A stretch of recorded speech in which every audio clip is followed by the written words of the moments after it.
Imagine standing at the edge of a dock in the ancient world, not the sanitized version you might find in a museum diorama, with its neat rows of amphorae and politely rendered sailors, but the real thing, the actual thing.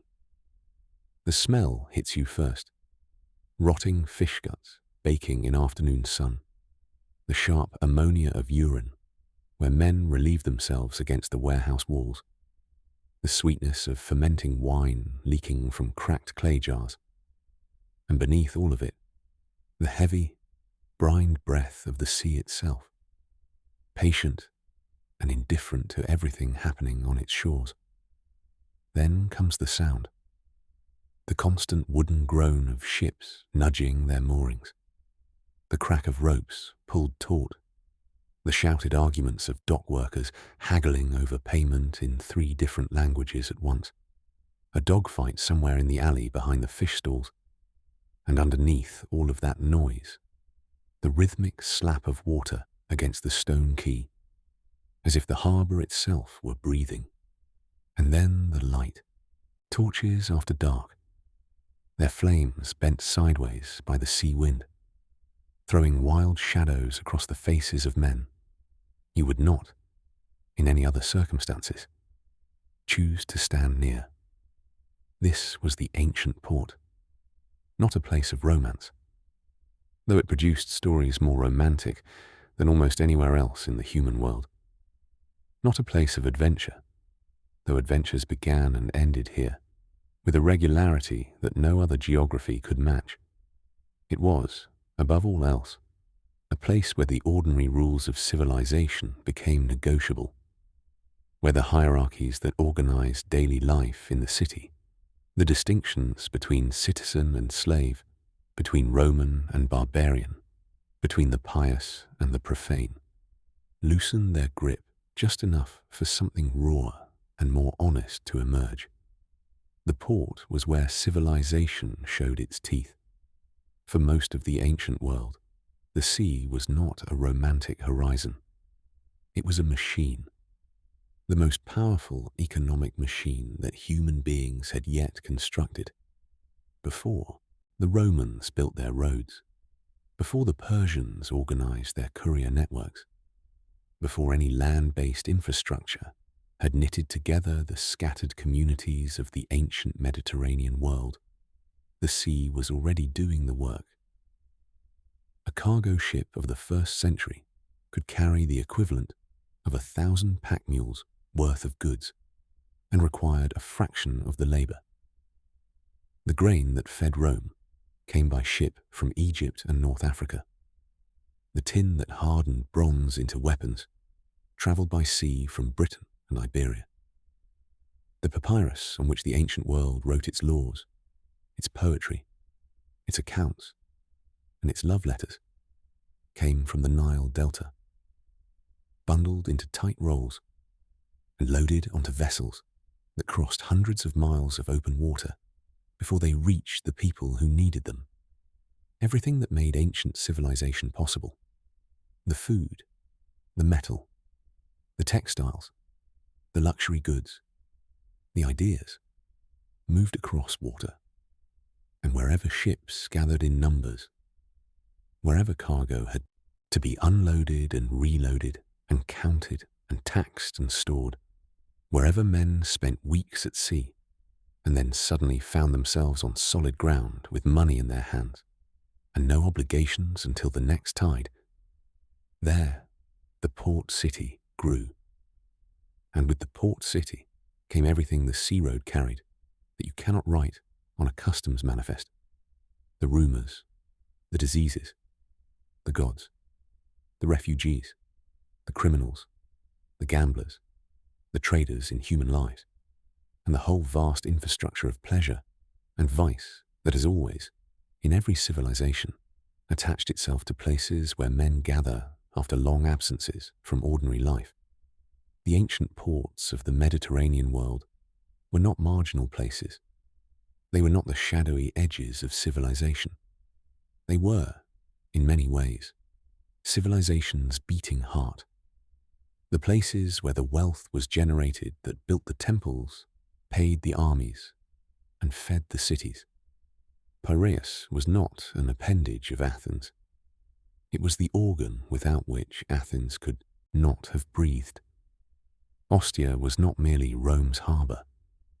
It was Rome's stomach, the place through which the city's enormous appetite was satisfied. Carthage was not just a North African city with a good harbour. It was, for centuries, the wealthiest and most sophisticated commercial centre in the Western Mediterranean, a place where merchants from Spain and Sardinia and Sicily and the Levant met and traded and argued and prayed to their respective gods in temples built so close together that the incense from one drifted into the sanctuary of the next.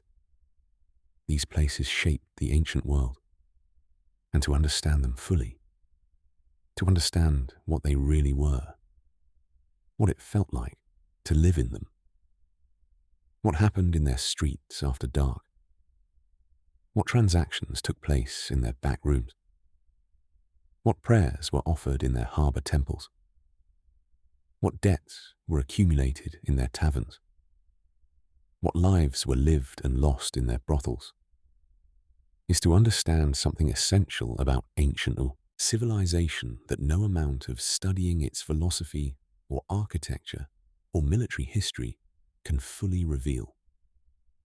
Because the port was where ancient people were most fully themselves, away from the expectations of family and community and civic life, faced with the fundamental reality that they might not survive the next voyage, freed by anonymity from the social performances that structured daily existence in the city.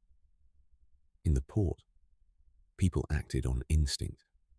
They prayed with desperate sincerity. They drank with terrifying commitment. They gambled away months of wages in a single evening. They fell in love with people they would never see again. They betrayed their employers and their gods and their families. And sometimes they performed acts of extraordinary generosity or courage that no one would ever record, because there was no one in that dark alley, at that strange hour, who would have thought to write it down. What we know about these places comes to us through fragments. The graffiti scratched onto tavern walls in Pompeii, the legal papyri from Roman Egypt, the anxious letters sent home by merchants who knew that death was always close, the satirical poems of Horace and Juvenal, and Martial, who found the port city's moral chaos both appalling and endlessly entertaining. The archaeological evidence uncovered from harbour sediment and shipwrecks, and the ruins of the buildings themselves. None of these sources alone is sufficient. Together, they paint a picture more vivid and more human than almost any other we have of the ancient world. This is that picture, drawn slowly, from the inside out. To walk into a major ancient port was to encounter a kind of ordered chaos that took years to learn to navigate. What looked from a distance like random accumulation, buildings piled against each other, ships crowding the harbour, people and animals and goods moving in every direction simultaneously, was in fact governed by a logic so deeply embedded in the physical geography of the harbour that it was almost invisible to those who had grown up inside it. Every significant ancient port was organized around a fundamental tension between the needs of commerce and the needs of control. Commerce required openness. Goods had to move freely. Merchants from foreign cities had to be welcomed. Ships from dozens of different ports had to be accommodated, and the whole machinery of trade had to operate at a pace fast enough to be profitable. Control required restriction. Goods had to be taxed. Dangerous cargoes had to be managed. Diseases could not be allowed to spread unchecked into the city.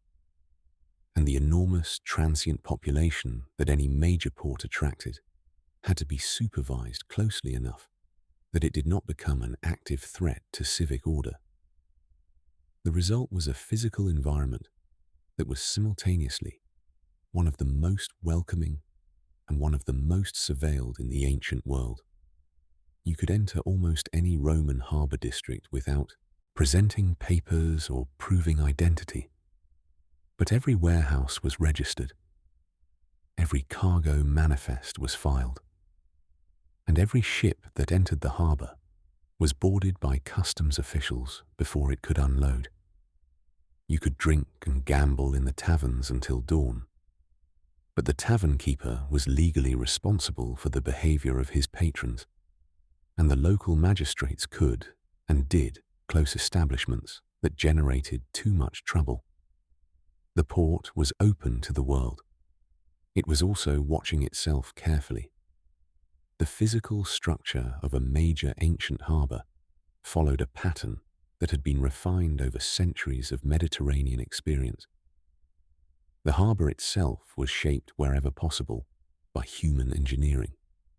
The Romans, in particular, were obsessed with building artificial breakwaters and moles using a concrete mixture called pozzolana that could set underwater and that represented one of the great technological achievements of the ancient world. Claudius's harbour at Portus, built in the 1st century to supplement the increasingly inadequate natural harbour at Ostia, was a staggering feat of engineering. 2 enormous curved moles of concrete and stone reaching out into the Tyrrhenian Sea, enclosing a basin large enough to accommodate hundreds of ships, with a lighthouse island built on the sunken wreck of the barge that had carried the Vatican obelisk from Egypt. The scale of this ambition, the deliberate transformation of the natural coastline to serve the commercial needs of a single city, tells you something important about how seriously the Romans took their harbours. Immediately inside the harbour entrance, in most major ports, stood the warehouses. These were not the improvisational structures you might imagine, but substantial, purpose-built facilities that represented enormous investments of capital and organisational effort. The Horae of Ostia, some of which still stand today, their brick walls preserved in remarkable condition by the volcanic soil that eventually swallowed the city, were sophisticated storage complexes with raised floors to keep goods dry, interior courtyards for ventilation, and rows of lockable chambers that could be rented to individual merchants. The city's Horaea Epigathiana, named for the freedmen brothers who commissioned it in the 2nd century, features a vestibule mosaic and a facade that suggest its owners took genuine pride in the quality of their facility. This was not incidental infrastructure. The warehouse was as important to the Roman commercial world as the bank or the stock exchange would be to later economies.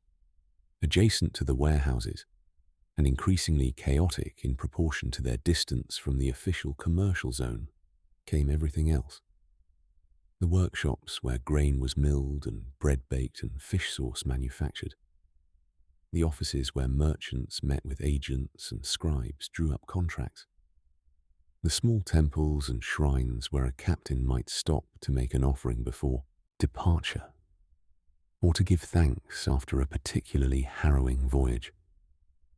The stalls where street food was sold to dock workers who had no time for a proper meal. The money changers who operated in the narrow spaces between buildings, their tables covered with coins from a dozen different cities and kingdoms, their scales worn smooth from decades of weighing silver. And threading through all of this, like the roots of a plant pushing through stone, the taverns, the brothels, the gambling dens, and the lodging houses that together constituted the port's second economy, the economy of pleasure and appetite, that was, in its own way, as essential to the functioning of the whole as any warehouse or customs office. The port of Piraeus, which served Athens during the city's classical golden age, gives us one of the best documented examples of how this geography worked in practice. At its height in the 5th and 4th centuries BCE, Piraeus was not merely a harbour, but a complete city in its own right, with its own civic institutions, its own religious life, and its own social character, distinct from that of Athens proper, though politically subordinate to it.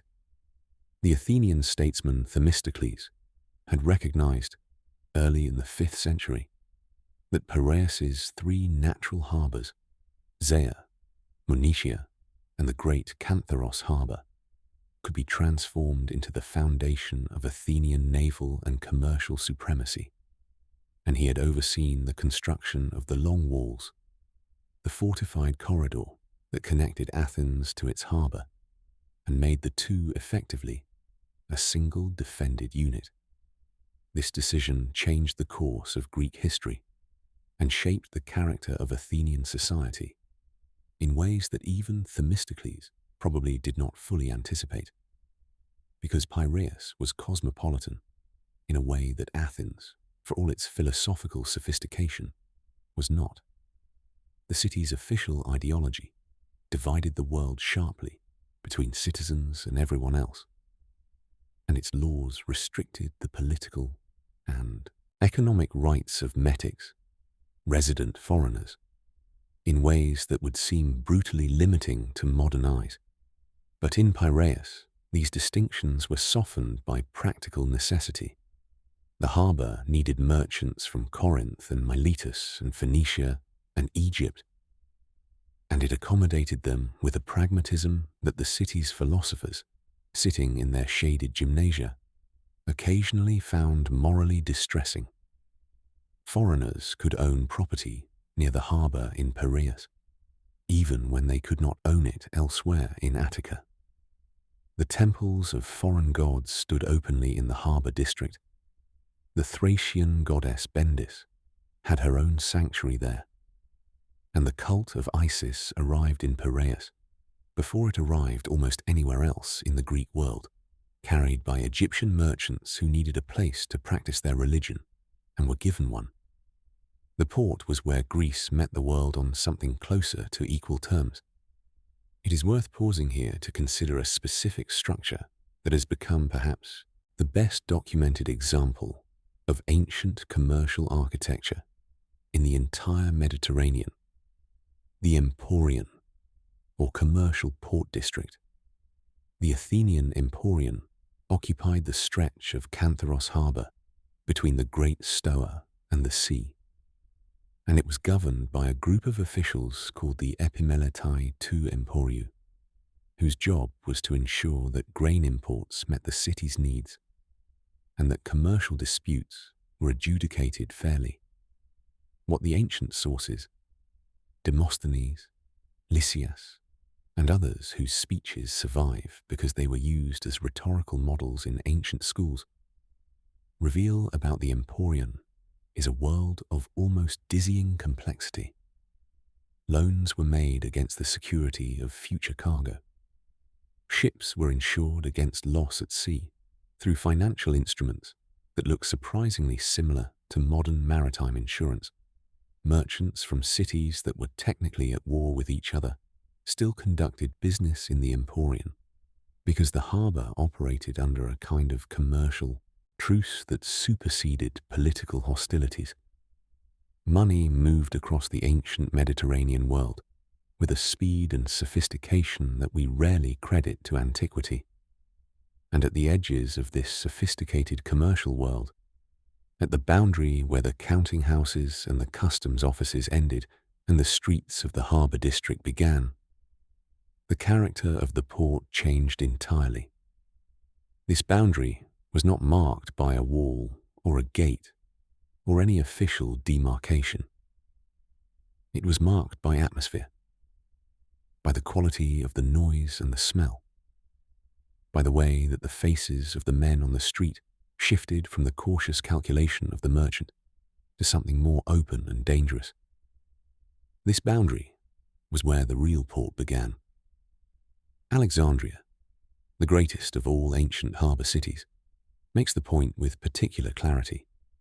Founded by Alexander the Great in 331 BCE and developed by his successors, the Ptolemies, into the cultural and commercial capital of the Eastern Mediterranean world, Alexandria was in many respects the most sophisticated city of antiquity.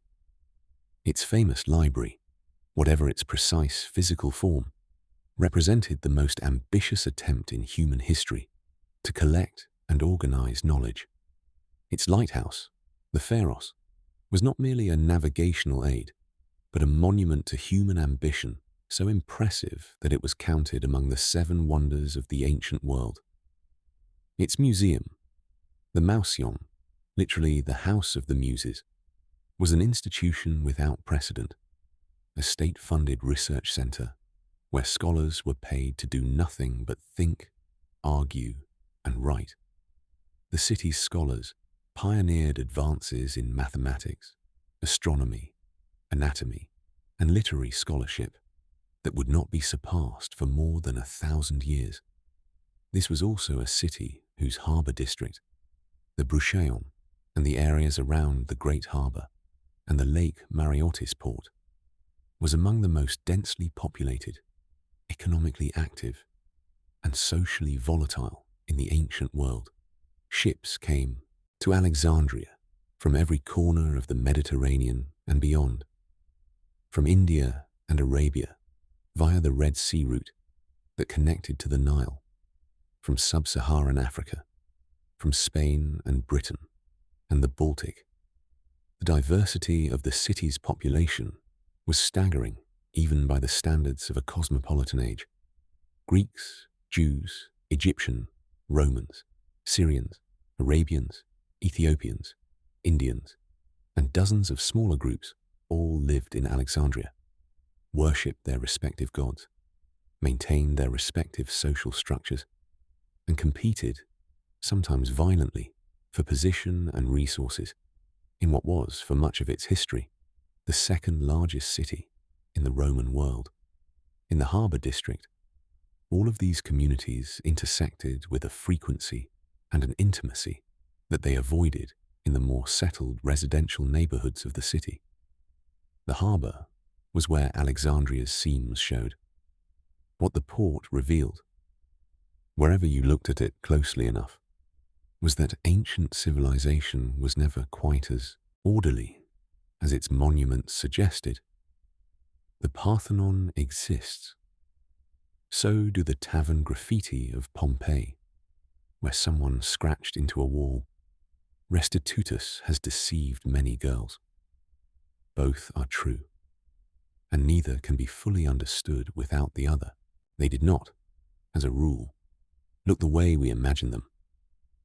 The sailors of the ancient Mediterranean world, the men who crewed the grain ships, and the wine freighters, and the timber haulers, and the passenger vessels, and the occasional warship that was repurposed for commerce when wars were not being fought, were not the romantic figures of later maritime mythology. They were not the bold explorers of the age of sail, driven by curiosity and national ambition. They were working men, often of low social status, many of them enslaved or freed from slavery, doing one of the most physically demanding and statistically dangerous jobs in the ancient world, for wages that were rarely enough to change the fundamental circumstances of their lives. The Romans classified sailors, nauti, as belonging to one of the collegia, the professional associations that organized the working population of Roman cities. And the social position of this collegium was not high.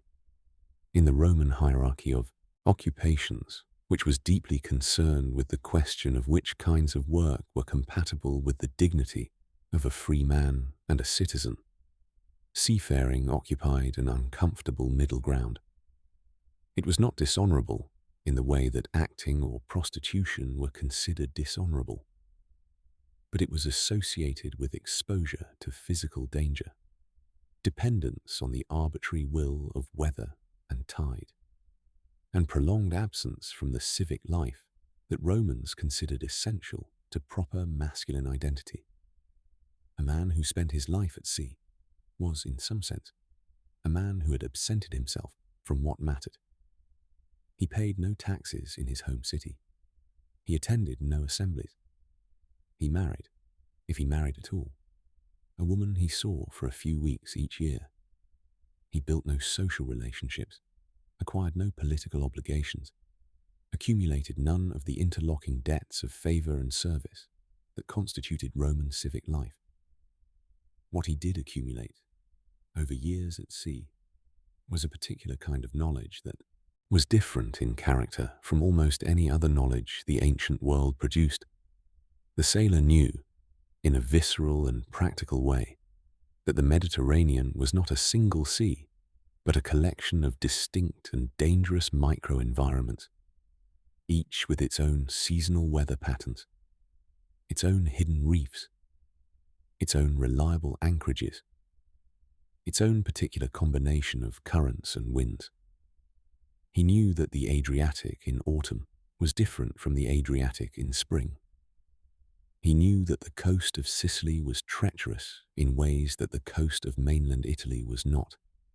He knew which harbours had fresh water and which did not, which anchorages were exposed to the north wind and which offered shelter, which stretches of coast were controlled by pirates and which were patrolled by Roman naval vessels. This knowledge was not written down in any form that has survived. It lived in the minds of working sailors, passed from older men to younger, in the informal apprenticeships of the ship's deck, and it was irreplaceable. The ancient sailor's relationship with the sea was governed, above all else, by fear. This is not a romantic fear, not the sublime terror of the romantic poets standing at the cliff's edge. It was the practical, informed fear of a man who understood precisely what the sea could do and had watched it do those things to other people. The Mediterranean is not, by the standards of the world's great oceans, a particularly dangerous body of water. But by the standards of the ancient world, it was terrifyingly lethal. Ancient ships were small, lightly built, and incapable of sailing effectively against the wind. They depended on oars in calm conditions and on favorable winds in anything else. And when the wind turned against them, their options were limited to running before it and hoping to find shelter before the ship was driven onto a lee shore. Storms could develop with extraordinary speed in certain seasons, particularly in autumn, when the temperature differential between the warm sea and the cooling land generated unstable atmospheric conditions that ancient meteorological knowledge was wholly inadequate to predict. The period between roughly early November and late March was known even to casual observers as the mare clausum, the closed sea, a time when sensible sailors stayed in harbour, and only the desperate or the foolish ventured offshore. The ancient sources preserve numerous accounts of shipwrecks, and even accounting for the literary tradition's preference for dramatic narrative over statistical accuracy. The picture they paint is one of endemic maritime disaster. Paul of Tarsus, who travelled extensively by sea as part of his missionary journeys, was shipwrecked 3 times according to his own account. Not a rarity, but a normal professional hazard. The legal texts of Roman Egypt preserve dozens of records of loans made against the security of planned voyages, with clauses specifying what would happen if the ship were lost. Evidence of an insurance industry that could not have existed without a sufficiently high probability of loss to make it economically necessary. The votive offerings found in temples near harbours, small clay or bronze models of ships, tablets inscribed with accounts of miraculous survivals, represent the material residue of thousands of terrifying experiences that ended well by luck or by divine intervention, depending on your theological preferences.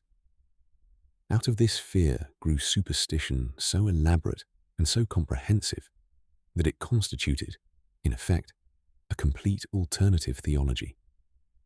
Ancient sailors had opinions about practically everything that could influence the safety of a voyage, and most of those opinions were wrong in ways that their holders could never discover, because the consequences of correctness and incorrectness were so thoroughly confounded with chance. Beginning a voyage on certain days was unlucky. The dies nefasti, the inauspicious days of the Roman calendar, were observed with particular seriousness by men who spent their working lives in environments where disaster was always possible.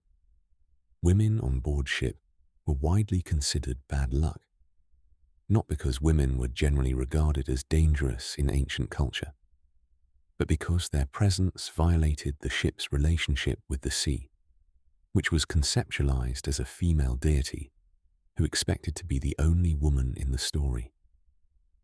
Saying certain words at sea was dangerous. Dreaming certain dreams before departure was an omen to be interpreted carefully. Encountering certain birds or certain animals while approaching the harbour entrance could invalidate a departure that had otherwise been scrupulously prepared. The gods a sailor prayed to were not the polished Olympian deities of Athenian state religion, though they paid their respects to Poseidon and Athena in their official harbour temples. The gods that mattered most on the open water were older and stranger and more urgent. Castor and Pollux, the twin stars known later as the Gemini, were invoked against storms because their twin light was associated with the electrical phenomenon known as St. Elmo's fire, the eerie blue light that appears on masts and rigging during electrical storms, and that ancient sailors interpreted as a sign of divine presence. Isis, in her aspect as Stella Maris, the star of the sea, was one of the most widely worshipped deities in ancient port cities. Her cult spread along maritime trade routes from Egypt through the entire Mediterranean world because sailors found in her something that the more remote Olympian deities could not offer. A goddess who had herself travelled the sea in grief and desperation, searching for the scattered body of her murdered husband Osiris, and who therefore understood the sea's cruelty in a way that a god who lived in comfortable divine domesticity on Mount Olympus could not. The physical bodies of ancient sailors, the men themselves, as they stood on a dock or sat in a tavern, bore the marks of their profession in ways that were immediately legible to other port dwellers, even if they are invisible to us now. Years of exposure to sun and salt water produced a particular kind of weathered skin, a darkness and a toughness quite different from either the pallor of the Roman elite or the tanned but smoother skin of the agricultural labourer. Sailors' hands were distinctive, calloused in specific places from rope work, often missing fingers from the various accidents of shipboard life.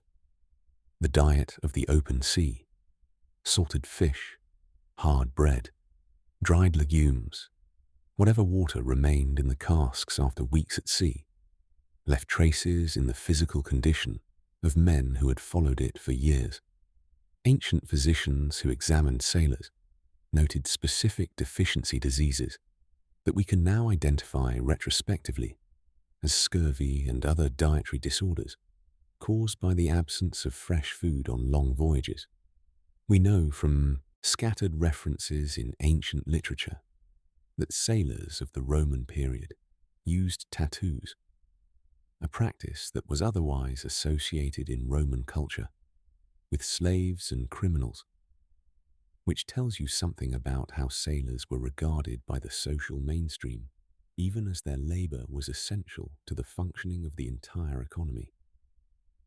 The tattoos documented in ancient sources seem to have had primarily religious or protective functions. Anchors, tridents, and the symbols of the sailors' patron deities were common, but they also served as identity markers and professional signals in a world where a man's social network was geographically dispersed, and visual recognition across distance could be important. What these men wanted, when they came into port after weeks at sea, was not complicated. They wanted to eat food that had not been preserved in salt or dried into hardness. They wanted wine that had not been diluted with brackish water. They wanted to sleep in a bed that was not constantly in motion. They wanted human company. Specifically, the kind of noisy, contentious, laugh-filled human company that is impossible on a ship where the crew is small enough that everyone knows everyone else's irritating habits and has been forced into proximity with them for too long. They wanted, in short, the port tavern. And the port tavern was ready for them. The taberna of the Roman world was not a single type of establishment, but a broad category that covered everything from the humble street corner wine shop, where a laborer might stop for a single cup on his way to work, to the more elaborate carpona or popina that offered food, accommodation, gambling, and company in a single building that probably smelled like all of those things simultaneously.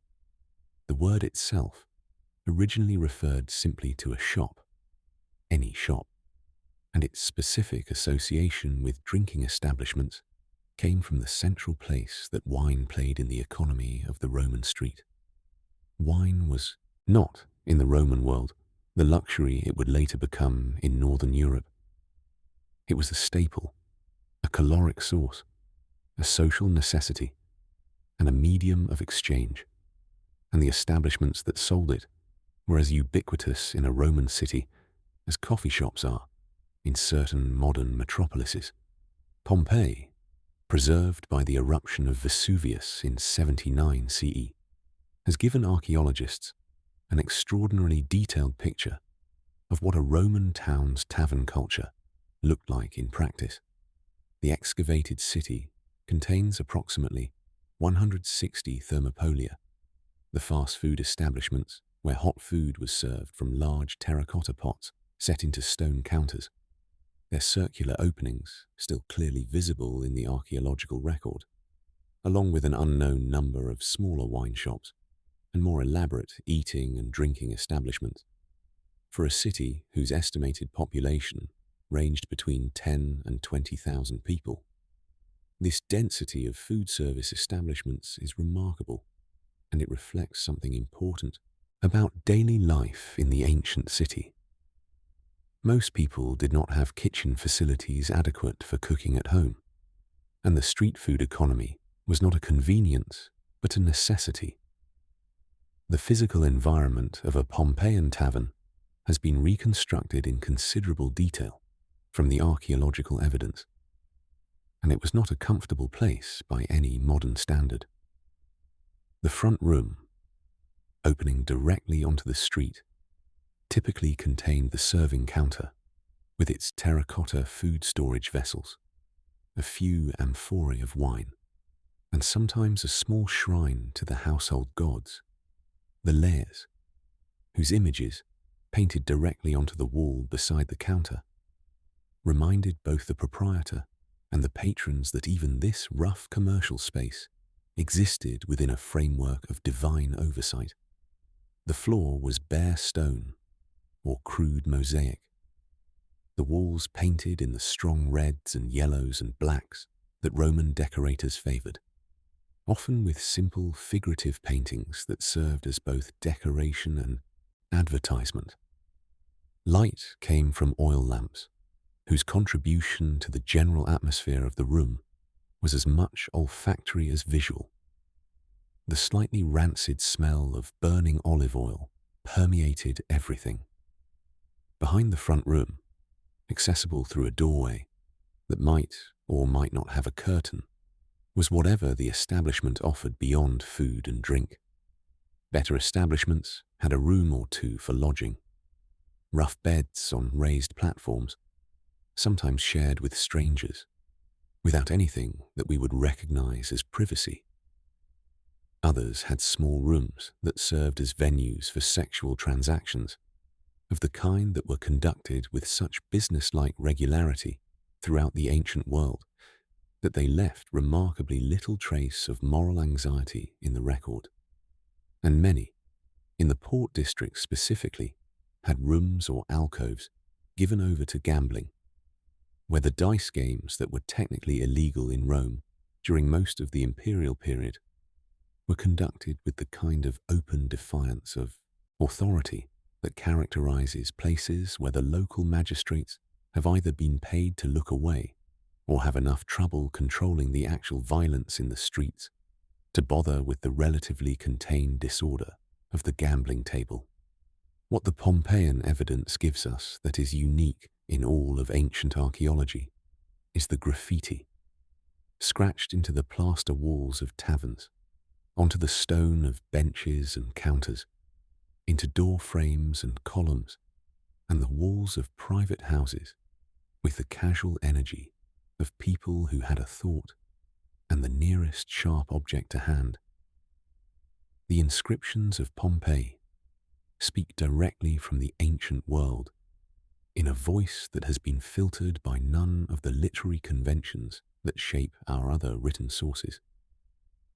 They are unmediated, uncorrected, and frequently astonishing. Consider the range of what was written on the walls of a single street in Pompeii's harbour district. There are the political slogans, programmata, supporting candidates for civic office, which were painted by professional signwriters, but that indicate the social networks of the tavern world intersecting with official political life. There are the commercial notices, announcements of gladiatorial games, advertisements for properties to let, notifications of goods for sale. And then there is everything else. Declarations of love and resentment, records of gambling debts and drinking competitions, insults so specific and so vitriolic that they clearly refer to real, known individuals whose offences had provoked genuine outrage. Successus the weaver loves the innkeeper's slave girl named Iris. She doesn't care about him, but he begs her to have pity on him. His rival wrote this. The rival's name was Severus, who added his own gloss to the original inscription. Successus, you're jealous. Don't butt in on someone who is better looking and a perfect gentleman. Successus had the last word, in a third layer of text. I have spoken. I have written all there is to say. You love Iris, who doesn't care about you. This three-way exchange, scratched into the wall of a Pompeian establishment in the 1st century of the Common Era, is not merely charming evidence of ancient emotional lives. It is a window into the social world of the port tavern that all the official records in the world could not provide.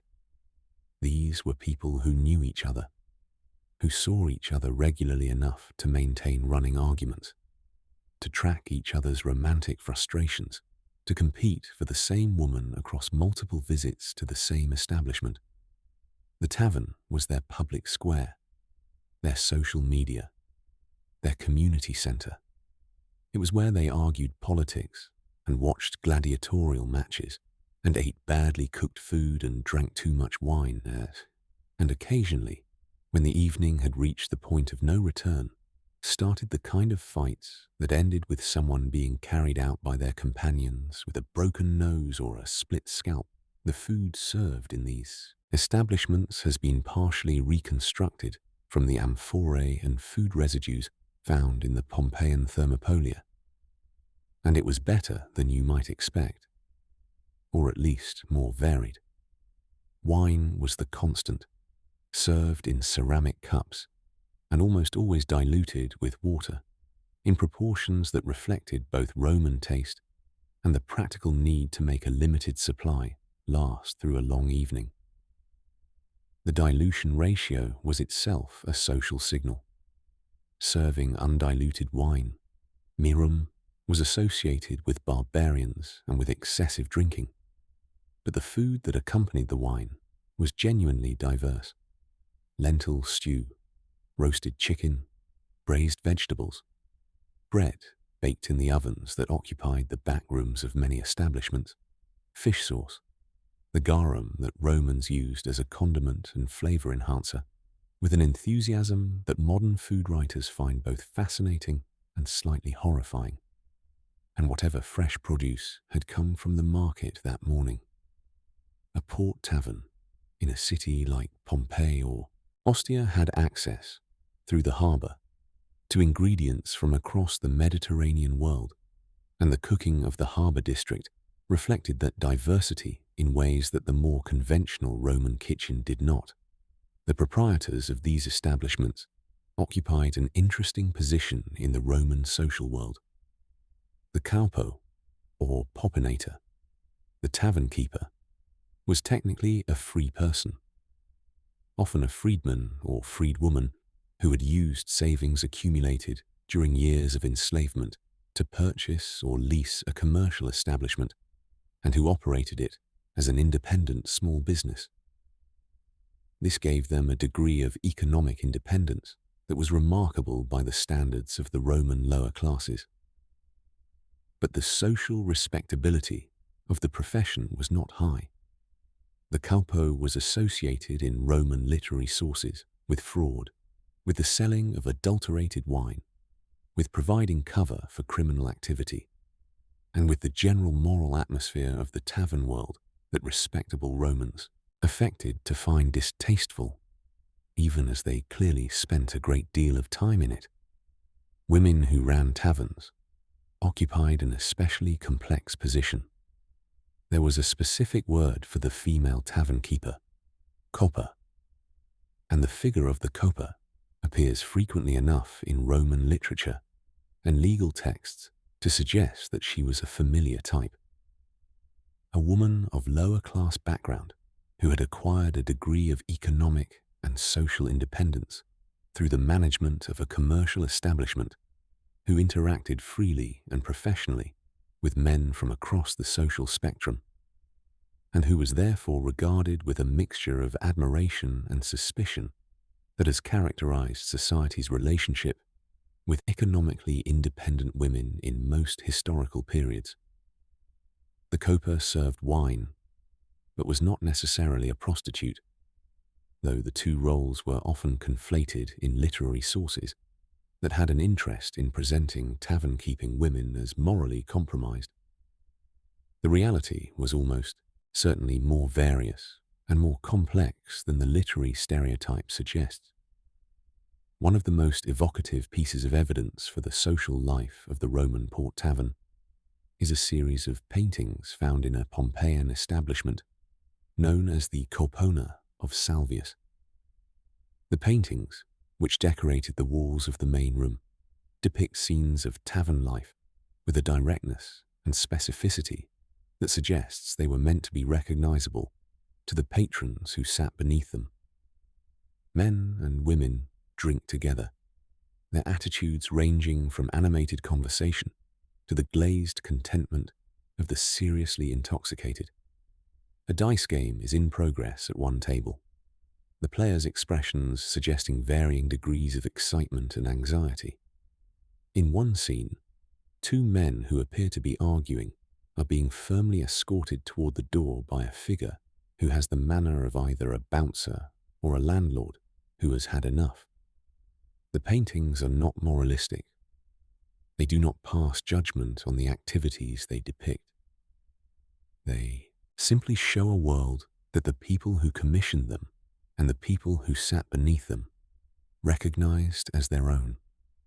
What the tavern provided, at its most fundamental level, was exactly what the sea denied: The sea was isolation, uncertainty, physical hardship, and the company of the same small group of men in a space too confined for comfort and too exposed to danger for relaxation.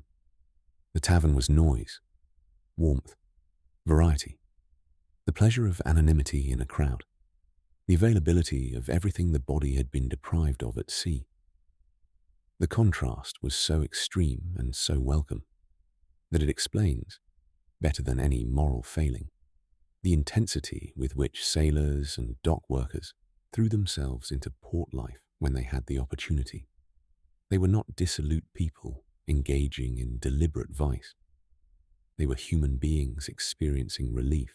Gambling in the ancient world was both ubiquitous and, in most of its official legal contexts, entirely prohibited. This contradiction, the gap between the theoretical criminalization of gambling and its actual presence in every corner of public social life, tells us something important about how Roman law operated, which is to say, inconsistently, selectively, and with a keen awareness of which prohibitions could be enforced and which could not. The laws against gambling in Rome, which dated to the Republic and were periodically reinforced with new edicts throughout the imperial period, technically prohibited all forms of gambling except during the festival of the Saturnalia, the December holiday during which the normal rules of Roman social life were comprehensively suspended. In practice, dice games were played in taverns, bathhouses, and private homes throughout the year, often in full view of magistrates who had quietly decided that this was not worth policing. The primary instruments of ancient gambling were the tali and the tesserae, two different types of dice that corresponded roughly to our modern distinction between four-sided and six-sided dice, though the ancient versions were less precisely regular and therefore somewhat less reliably random than their modern equivalents.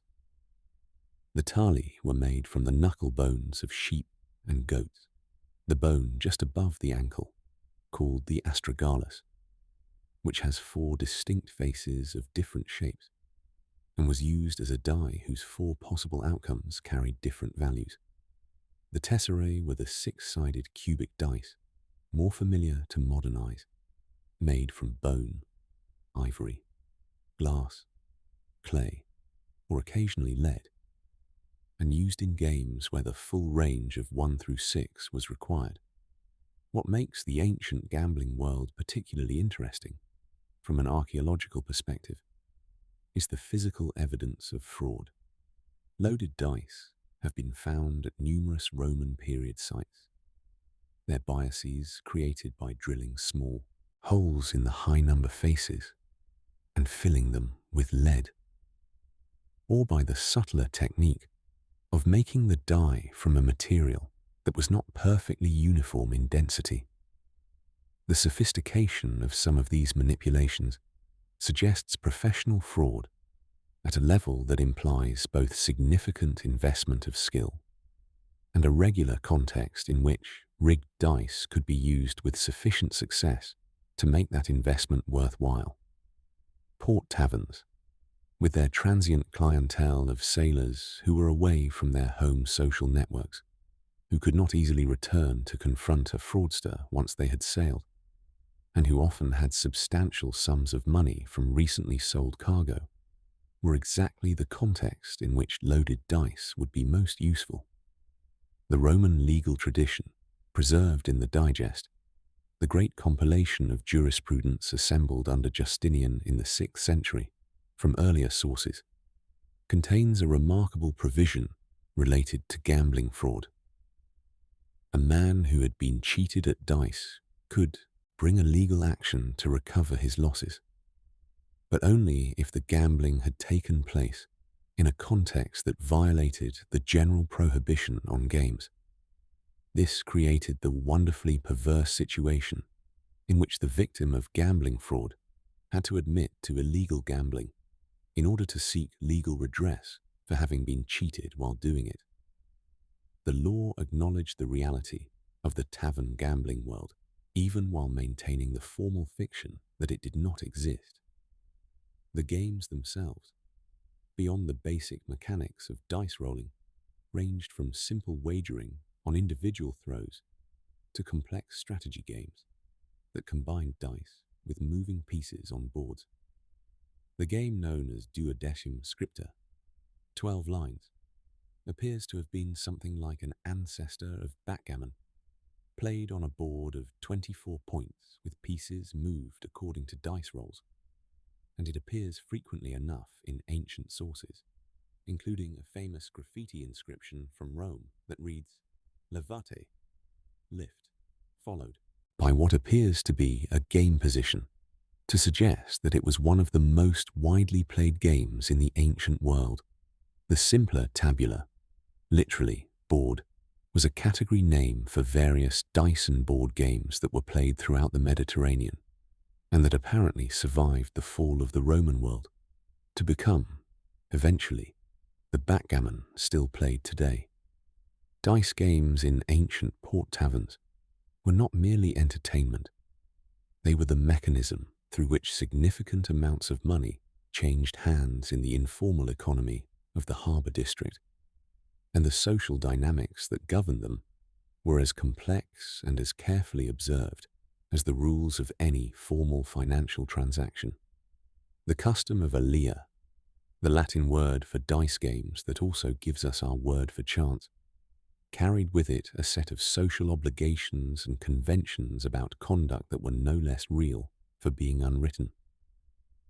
A man who refused to pay a gambling debt in the world of the port tavern was not merely reneging on a financial obligation.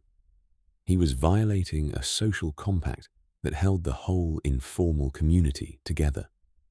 The violence that frequently accompanied such disputes was not random aggression, but the enforcement mechanism of a social order that had no official courts to appeal to.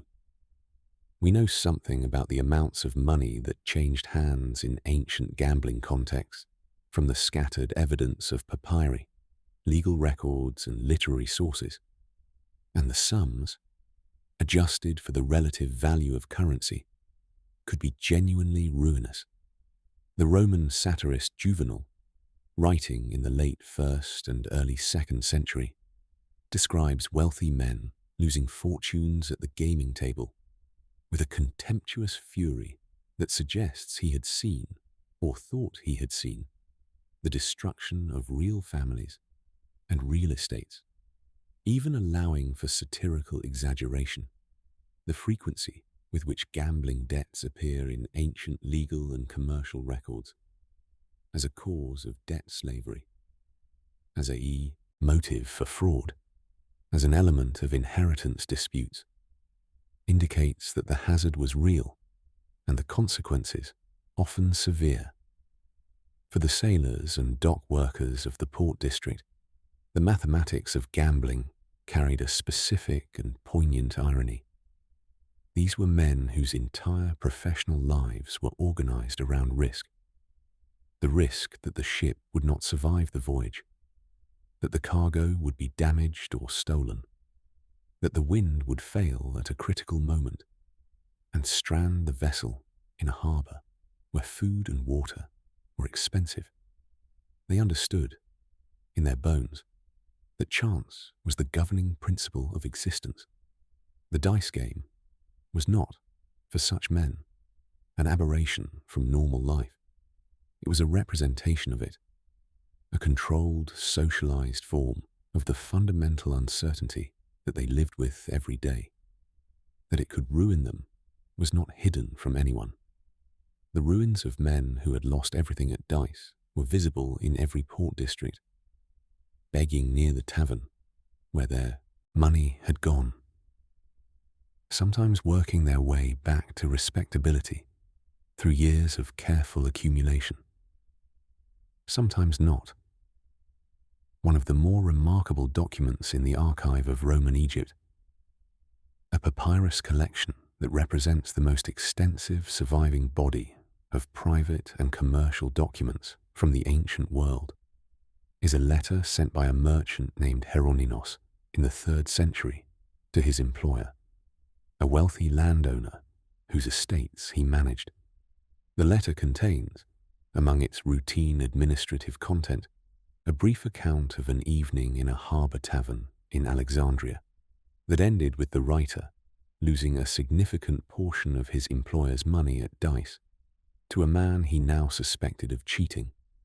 The anxiety in the letter, the careful calculation of how to confess the loss, the attempt to frame it as an exceptional and unlikely event, the implicit plea for mercy, is entirely recognizable across the 17 centuries that separate its author from any modern reader who has ever had to explain a bad decision to an employer. The ancient world was not, in its emotional textures, a remote and alien place. The relationship between alcohol and gambling was, in the ancient port tavern, essentially inseparable. Wine was the medium through which the gambling evening was conducted, the social lubricant that made strangers into companions and companions into marks.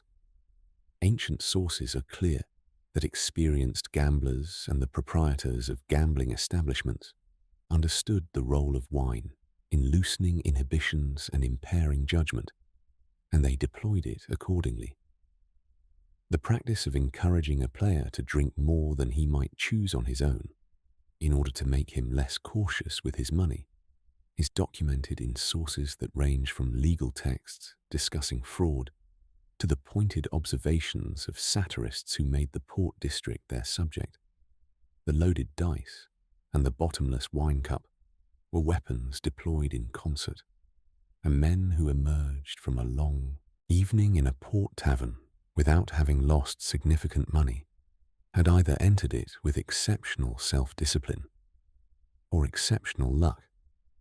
What happened to the men who lost everything, who gambled away not just their current earnings, but the accumulated savings of years, who found themselves in the harbour district of a foreign city with no money for passage home and no social network to appeal to, is a subject on which the ancient sources are intermittently and painfully specific.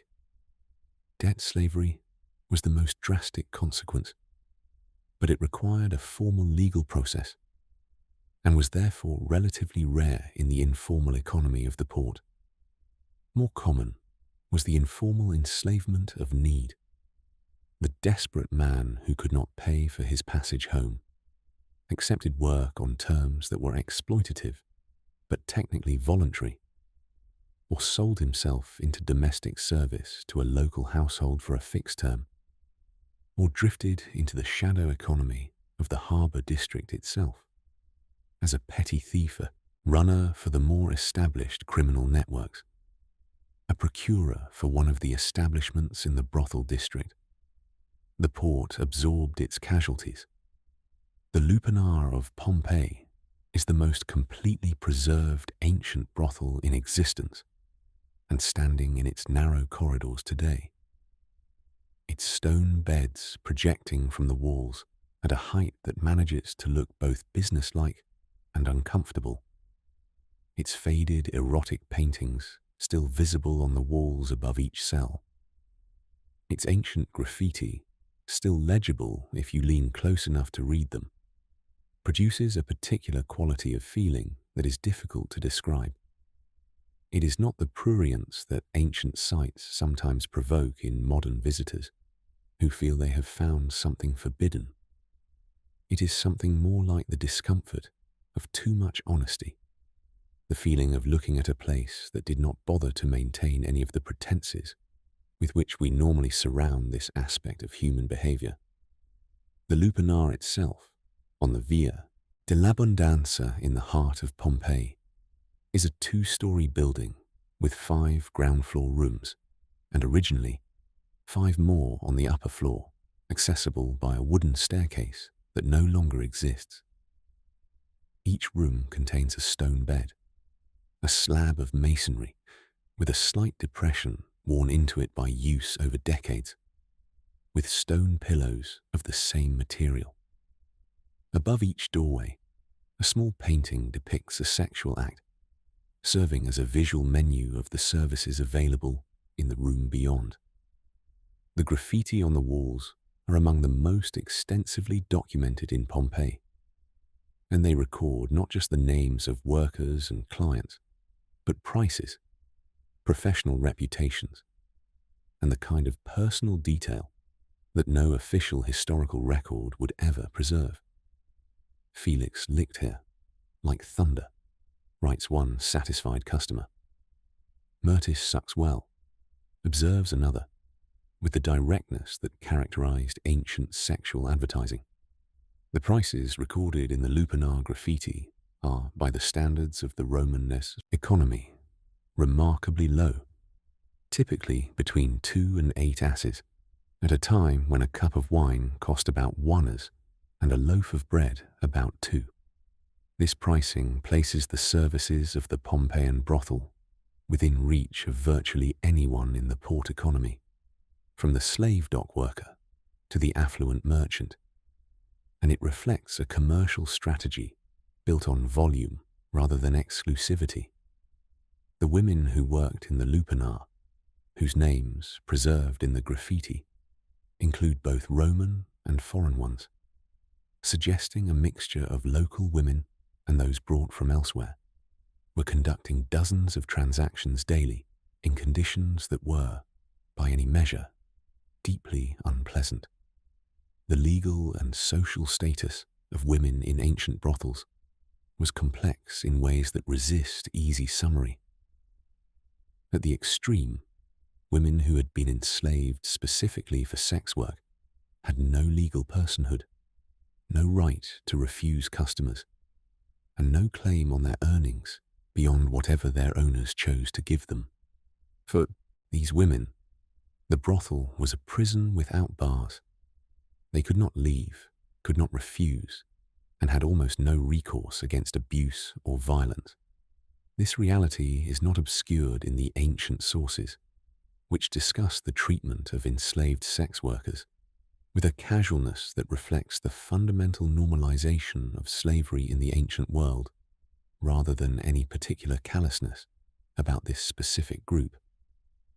But the population of ancient brothels was not composed exclusively of enslaved women, and the experience of those who occupied other positions in the brothel economy was considerably more varied.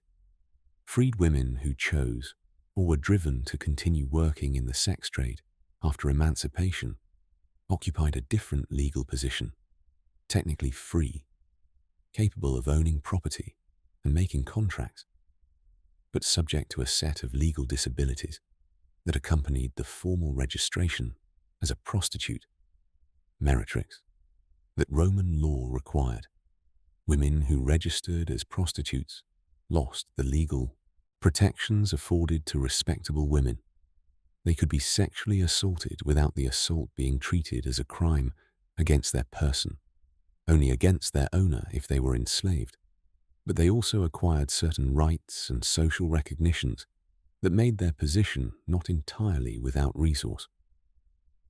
The economics of the ancient sex trade were organized at multiple levels of complexity.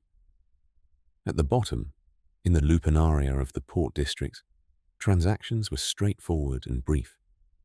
Above this level, in the establishments sometimes referred to in ancient sources as fornices, the word that eventually gives us the English fornicate, from the Latin for arch, because these establishments were often located in the arch spaces beneath the elevated sections of public buildings. A somewhat different clientele could expect somewhat different treatment, though the fundamental commercial nature of the relationship was no less transactional, and at the higher end of the market entirely, in a world that overlapped with but was distinct from the brothel trade, were the women known in Greek as hetairae, and in Latin contexts sometimes as meretrices nobilores, educated women who maintained relationships with wealthy men on terms that included companionship and intellectual engagement as well as sexual service, and who could accumulate considerable wealth and social influence in the course of a successful career. The most famous of these women in the ancient world is Phryne, the 4th century Athenian hetaira, who was reputedly the model for Praxiteles' famous nude statue of Aphrodite, the first monumental nude female figure in Greek sculpture, and one of the most celebrated works of art in the ancient world. The story of Phryne's trial for impiety, during which her defense counsel, Hyperides, allegedly unveiled her naked body before the jury, causing them to acquit her out of religious awe at the sight of such beauty, is probably largely legendary in its details. But the fact that it was told and retold, that it entered the mainstream of ancient anecdote, tells us something important about how the most successful hetairai were understood. They were dangerous precisely because they were so fully present in the world of powerful men, not confined to the domestic space that Greek society assigned to respectable women, but visible, articulate, and possessed of a kind of informal power that derived from exactly the qualities that their lower position in the formal hierarchy was supposed to prevent them from exercising. In the port districts of cities like Corinth and Alexandria, the sex trade operated at a scale that was frankly industrial. Corinth, which sat on the narrow isthmus connecting mainland Greece to the Peloponnese, and which controlled 2 ports, one facing east toward the Aegean and one facing west toward the Adriatic and Italy, was probably the most strategically positioned trading city in the ancient Greek world, and its brothel district was legendary throughout antiquity.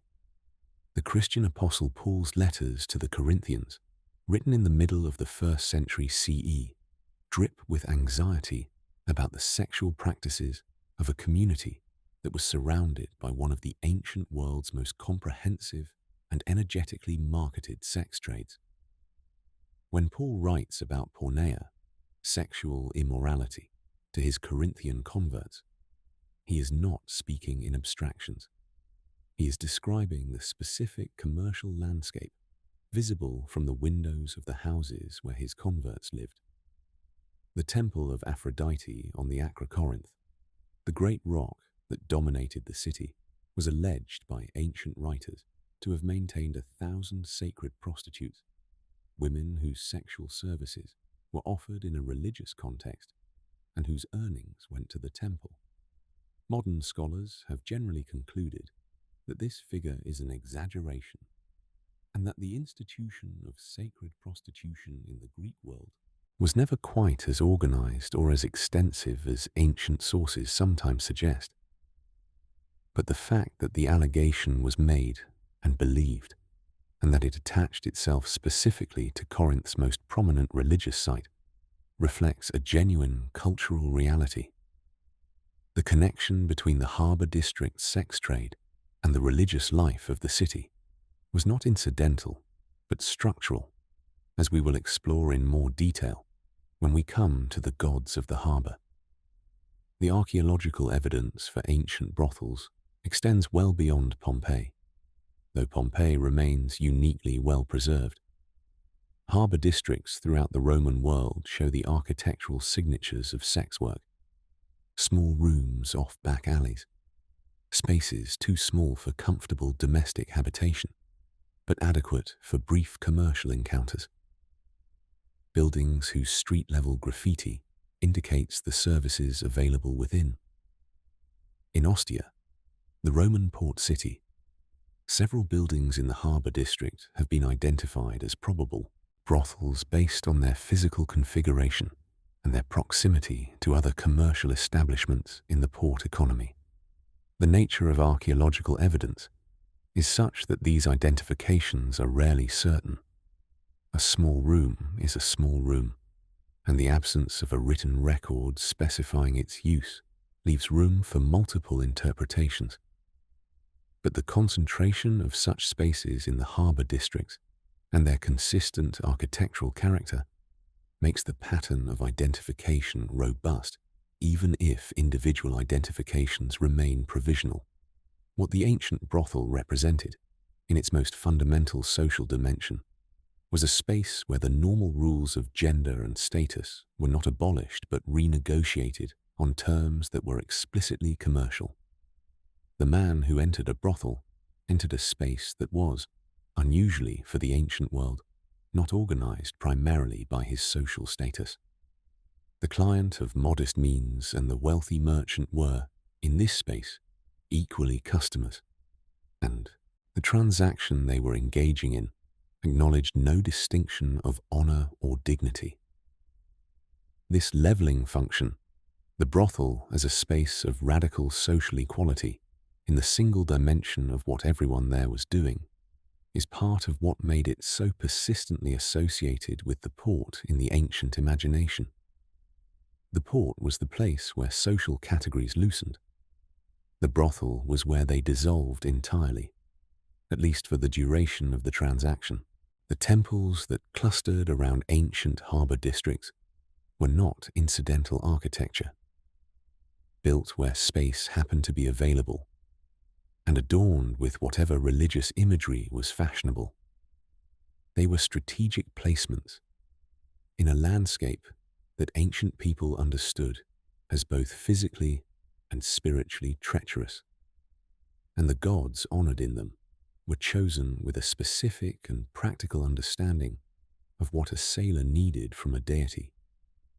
The most visible divine presence in any major Greek harbor was Poseidon, the god of the sea, earthquakes, and horses, whose personality, in the ancient imagination, was as unstable and as dangerously powerful as the element over which he presided.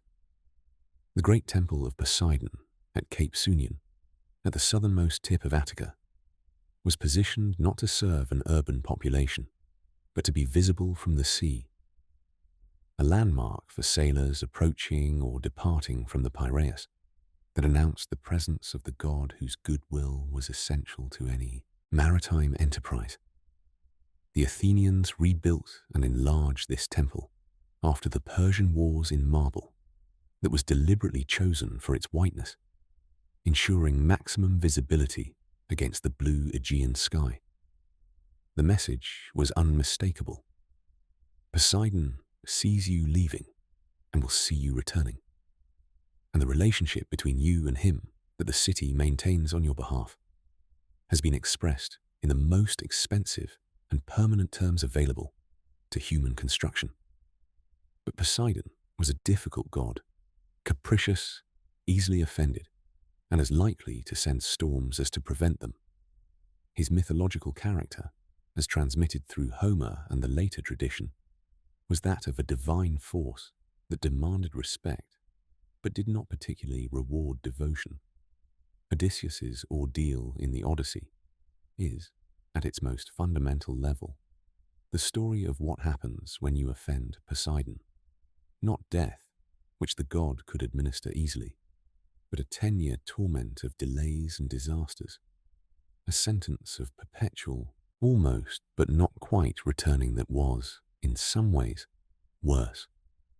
For sailors who understood the sea as an environment in which delay and uncertainty were often more dangerous than outright catastrophe, the theology of Poseidon was uncomfortably accurate.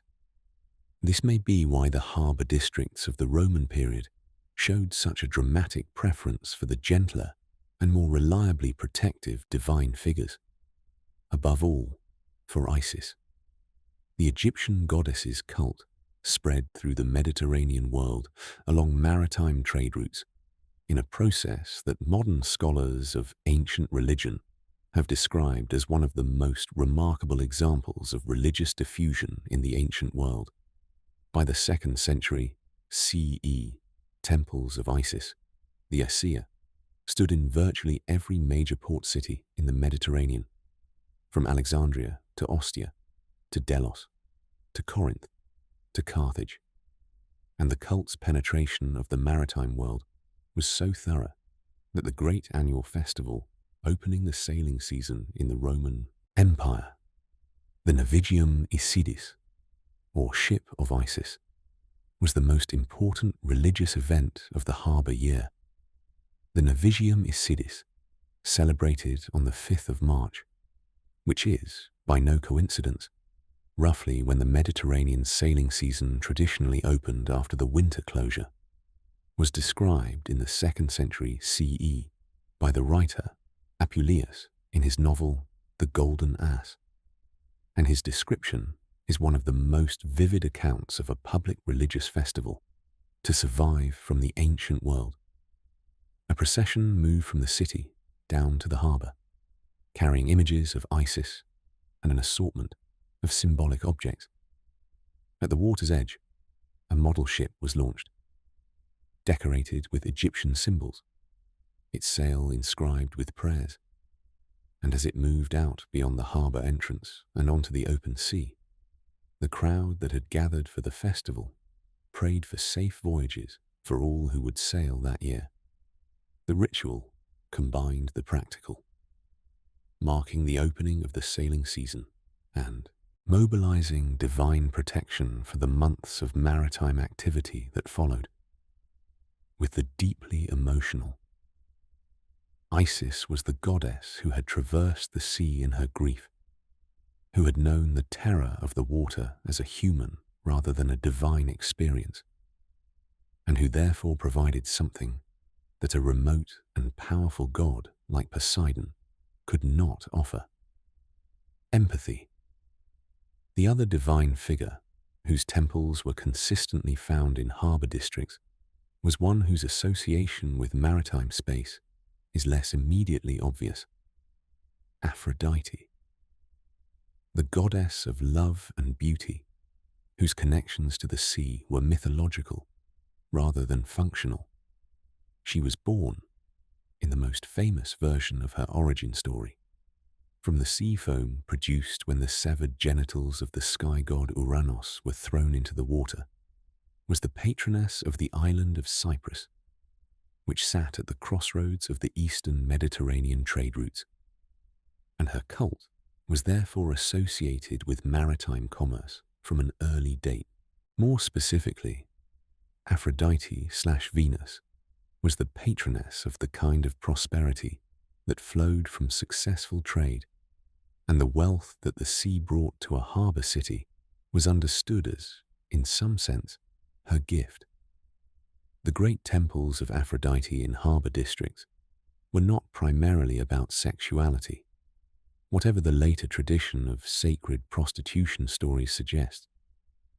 They were about commerce, about the divine sanction of the wealth that moved through the harbour, and the hope that it would continue to do so.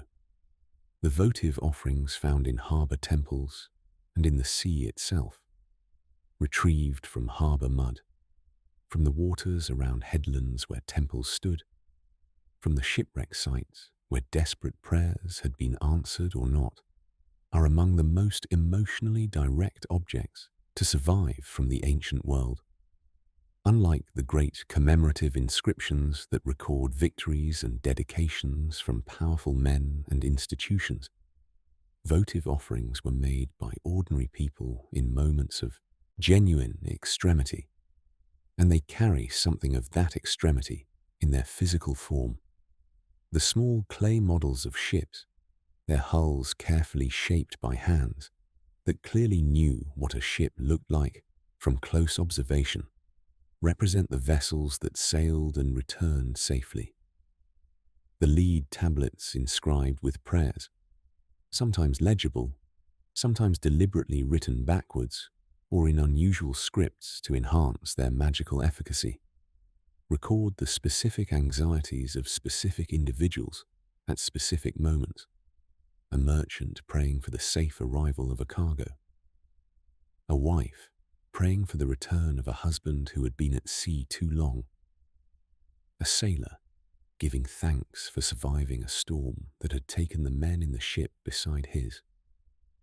One of the most haunting categories of harbour votive offering is the defixio, the curse tablet. These are lead sheets on which the writer, often unable to afford legal redress for a genuine grievance, called down divine punishment on a specific named individual who had wronged them. Dozens of deficciones have been recovered from harbour sites, and they preserve the specific language of grievance with an unguarded directness that no other ancient source can match. A merchant curses the man who stole his cargo. A woman curses the rival who has taken her lover. A sailor curses the captain who cheated him of his pay.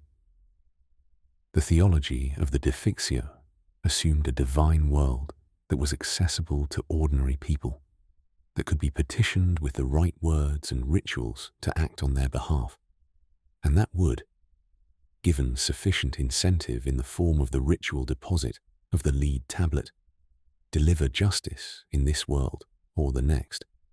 It was prayer stripped of all its official ornament, reduced to its essential purpose. I have been wronged, and I am asking you to do something about it. The religious life of the ancient harbour was not confined to the great temples and their official festivals. It was present in the small shrines built into the walls of warehouses, the painted images of gods on the walls of taverns, the rituals performed on the ship itself before departure and after arrival, the personal amulets worn by sailors as protection against specific dangers. A sailor might carry an image of Castor and Pollux carved from bone or cast in lead, wear a ring with an anchor intaglio, and keep a small clay figure of Isis in his sea chest. Not as an expression of theological confusion, but as a practical approach to divine protection that acknowledged the multiplicity of the dangers he faced. The ancient religious world was not an exclusive system. You did not choose one God and reject all others. You built relationships with whatever divine powers were most likely to be useful in the specific circumstances of your life, and in the harbour district, with its particular combination of dangers and opportunities, a certain kind of promiscuous theological pragmatism was the natural result. The line between merchant and pirate in the ancient Mediterranean world was not a wall, but a membrane, permeable, contextual, and regularly crossed in both directions by men who understood that the difference was largely a matter of whether you had the force of law behind you or not. This is not a romantic observation designed to blur a moral distinction that the ancients themselves found clear. It is an accurate description of the legal, commercial, and military landscape of the ancient sea, in which the same ship, the same captain, and the same crew might conduct perfectly legitimate trade on Monday, raid a defenseless coastal village on Tuesday, and be back in a harbour negotiating a contract on Wednesday, all without anyone involved losing much sleep about the inconsistency. The Homeric world in which Greek literary culture was rooted preserved an attitude toward piracy that was frankly pragmatic. In the Odyssey, when Odysseus arrives at an unfamiliar shore and meets the local inhabitants, they ask him, as a matter of form and courtesy rather than accusation, whether he is a traveller or a pirate. The question is asked without negative implication. Both are recognized categories of maritime activity, and neither is inherently shameful. This attitude was not merely an archaism preserved in literary convention. It reflected a commercial and military reality that persisted throughout the ancient period, that the sea was ungoverned space, that the absence of effective naval policing meant that any sufficiently armed group of men could take from weaker vessels what they chose to take, and that the merchant who was not also, in some circumstances, capable of acting as a pirate was at a severe disadvantage in the ecology of the ancient maritime world. The Cilician pirates of the late Republican period represent the ancient world's most fully documented piracy crisis, and the story of how they developed, how they threatened the entire commercial infrastructure of the Mediterranean, and how they were eventually suppressed offers one of the most revealing windows into the relationship between trade, violence, and political power in antiquity. The Cilicians, named for their geographic base in the rough mountainous coast of southeastern Anatolia, were not originally pirates. They were the product of specific political circumstances. The collapse of Seleucid authority in the eastern Mediterranean in the 2nd century BCE, which left a power vacuum in a strategically important region. The growth of the Roman slave economy, which created enormous demand for enslaved people and made the kidnapping and sale of free individuals an extraordinarily profitable business, and the connivance of Roman commercial interests, particularly the grain merchants and slave traders of Delos, who were willing to buy stolen human beings without asking too many questions about where they had come from. By the 1st century BCE, the Cilician pirate network had grown from a regional irritant into a genuine threat to Roman commercial supremacy. Their fleets raided coastal cities throughout the eastern Mediterranean, took ships at sea, and, most audaciously, kidnapped wealthy individuals for ransom, a practice that brought them into direct conflict with the Roman aristocracy in a way that attacking grain ships, however damaging economically, had not. The most famous victim of Cilician kidnapping was Julius Caesar, who was captured in approximately 75 BCE while crossing the Aegean on his way to study rhetoric in Rhodes. The ancient sources describe Caesar's response to his captivity with a mixture of admiration and unease. He insisted, apparently with complete seriousness, that the ransom his captors initially demanded was insufficient for a man of his quality, and he dictated a higher figure. He participated in the pirates' games and exercises, composed poetry and speeches which he read aloud to his captors, and reportedly told them, with the cheerful certainty that would characterize his dealings with difficult people throughout his life, that he would return after his release and have them all crucified. He did.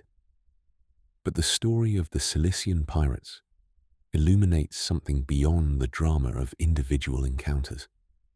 The network that sustained piracy at this level required infrastructure.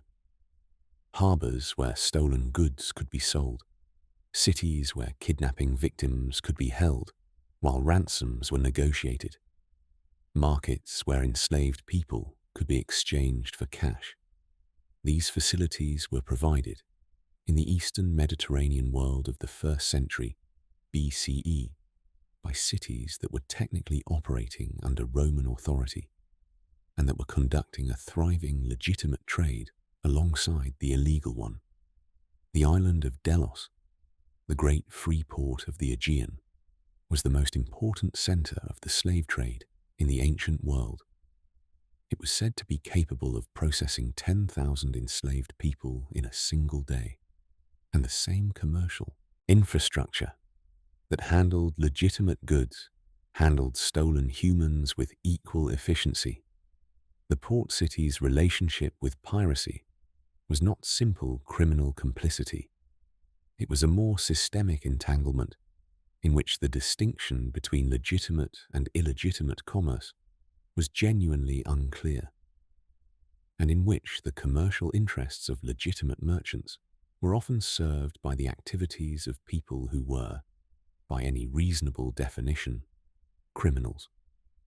The grain merchants who bought Cilician-raided cargo at below-market prices were not thinking of themselves as criminals. They were thinking of themselves as men of business who had found a favorable price. The harbor officials who looked away from the loading of suspicious cargoes were not thinking of themselves as corrupt.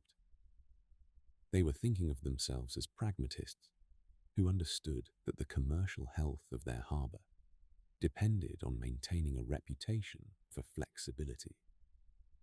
The entire maritime economy operated within a moral framework that was substantially more accommodating of commercial violence than any of its official legal expressions acknowledged. The Roman response to the Cilician crisis, the Lex Gabinia of 67 BCE, which granted Pompey extraordinary powers to suppress piracy throughout the Mediterranean, is famous primarily as a political milestone in the collapse of the Republic, a moment when the Senate conceded powers to an individual general that had no precedent in Roman constitutional tradition. But the military campaign itself, which Pompey conducted with remarkable speed and efficiency, sweeping the Mediterranean clear of pirate fleets in a matter of months, is also historically significant as a demonstration of what was possible when the Roman state decided to commit to enforcing its maritime authority. The Cilician pirates were not invincible. They were the product of a specific set of conditions: political instability, commercial complicity, inadequate naval policing that could be changed by sufficient political will. When Pompey provided that will, backed by the resources of the Roman state, the pirate network collapsed with unexpected speed. Within the harbour district itself, below the dramatic level of organised piracy, the daily reality of port crime was considerably more mundane and considerably more persistent. Cargo theft was endemic, organised at every level, from the individual dock worker who slipped a small amphora under his clothing on the way out of the warehouse to the sophisticated networks of corrupt customs officials, warehouse managers, and fence operators who skimmed systematically from the enormous volumes of goods that moved through major harbours. The Roman legal tradition preserved in the Digest contains extensive provisions for cargo theft and fraud, provisions detailed enough to suggest that the law was responding to specific and well-documented criminal techniques rather than hypothetical scenarios. The sycophant, the informer, was a figure of enormous importance in the commercial life of ancient port cities, particularly in Athens, where the word sycophantes had acquired a specific meaning, referring to the professional denouncer who made his living by threatening to prosecute prominent citizens or merchants for real or invented violations of law, unless they paid him to stay quiet. In the port district, where legal violations were so common that almost any business could be exposed to prosecution, if someone looked closely enough, the informer was simultaneously a tool of legal enforcement and a mechanism of extortion, and the line between these functions was entirely unclear. A man who reported that a merchant's cargo had been fraudulently declared at customs was either an honest citizen performing a civic duty or a criminal, extracting money through the threat of legal exposure. Depending on whether the accusation was true and what kind of arrangement he had reached with the merchant before the accusation was filed. The harbour thief, at the level of individual rather than organised crime, developed techniques that the ancient sources describe with an admiration for ingenuity that is slightly disconcerting. One method described in Roman-era sources involved bribing a ship's carpenter to drill small holes in the bottom of storage containers, not large enough to cause structural damage, but sufficient to allow the gradual seepage of high-value liquid goods, like wine, olive oil, or fish sauce, which would then pool in the bilge and be collected by Confederates during the voyage. Another technique exploited the confusion of unloading, the chaotic period when cargo was moving rapidly from ship to dock, and no single person had a clear view of the whole process. to substitute containers of inferior goods for those recorded in the manifest. The sophistication of these methods and the frequency with which they appear in legal and commercial records suggests a cat-and-mouse game between the criminal community and the commercial authorities of the harbour that had been going on for generations and showed no signs of reaching a resolution. The women of ancient port cities are, in almost every respect, harder to see than the men.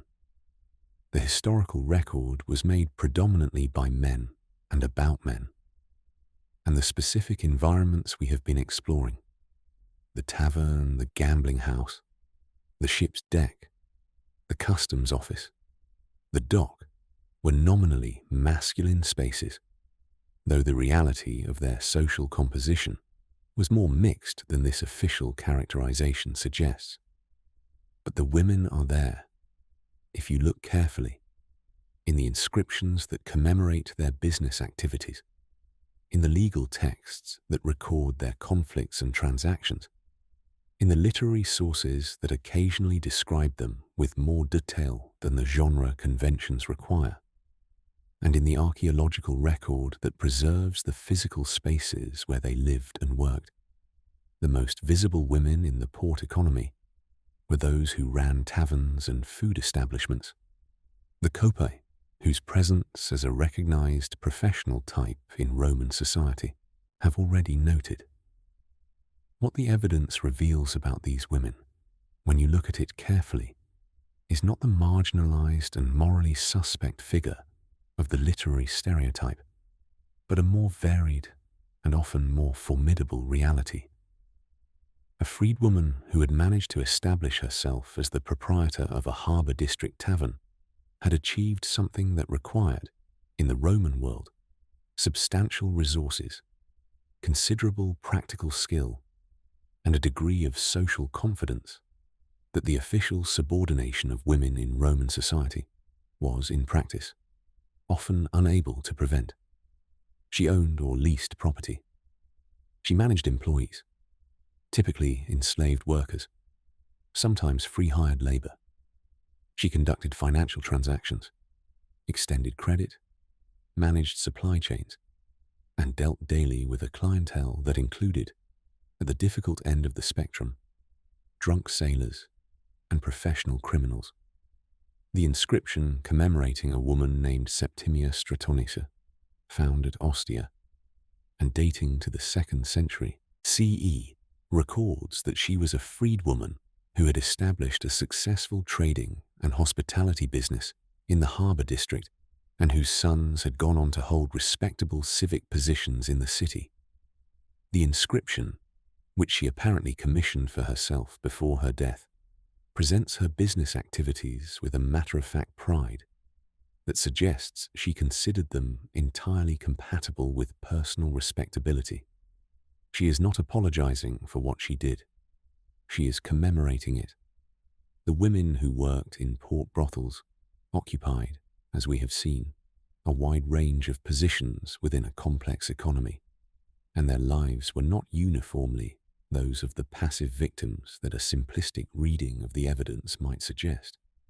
The graffiti of the Pompeian Lupanar include inscriptions that appear to have been written by the workers themselves, not merely by clients, and some of these express attitudes toward work and customers that are irreverent, businesslike, and occasionally contemptuous in ways that suggest a degree of agency and self-possession not entirely compatible with pure victimhood.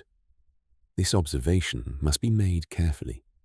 It does not diminish the genuine coercion and suffering that was embedded in the ancient sex trade at every level, and it should not be used to suggest that such coercion was less harmful, because some of its subjects found ways to maintain dignity within it. But it does suggest that the women of the ancient brothel were not simply passive objects in a story whose actors were all male. Beyond the brothel workers, the port districts of major ancient cities included women whose activities intersected with the maritime economy in ways that the official record sometimes acknowledges more fully than we might expect. Female merchants are documented in the papyri of Roman Egypt, conducting grain transactions, arranging ship charters, and managing commercial disputes with the same competence and confidence as their male equivalents.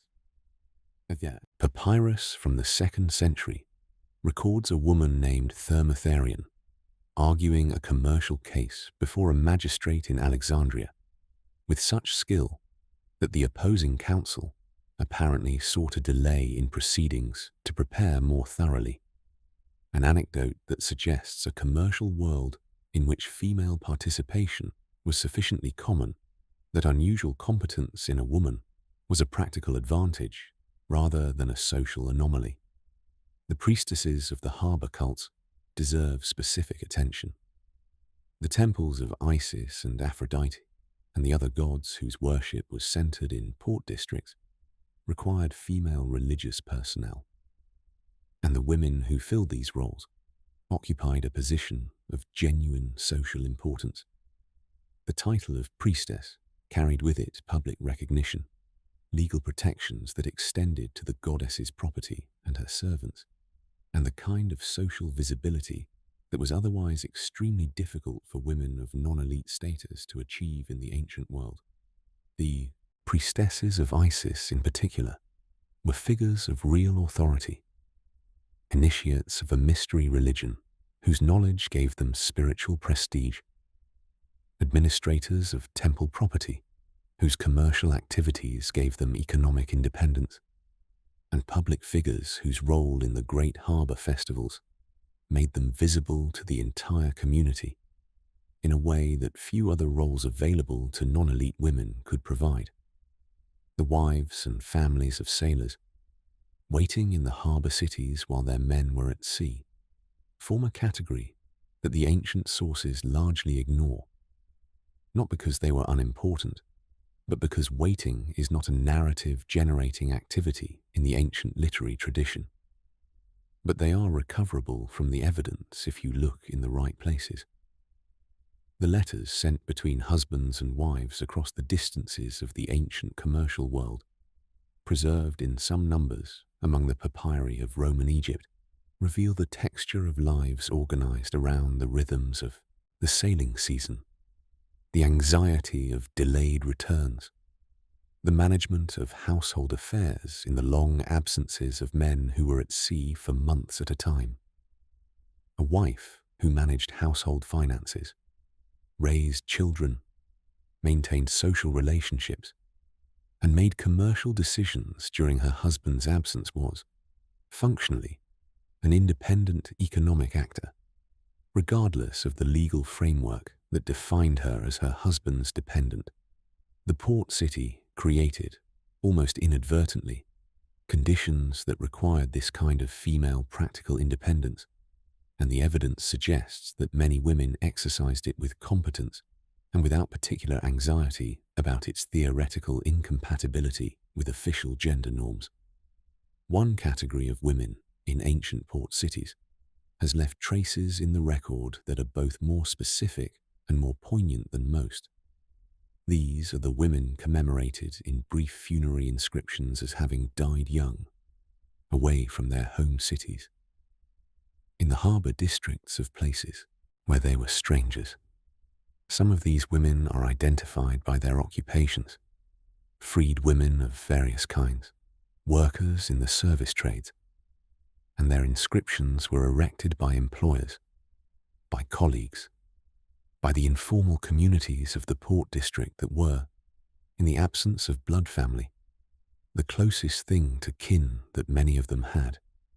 The brevity of these inscriptions, a name, a provenance, an age at death, sometimes a line of verse, contains a kind of structural pathos that no amount of historical context entirely dispels.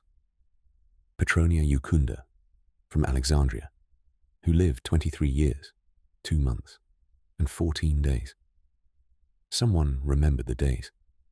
The harbour was the lungs of the ancient city.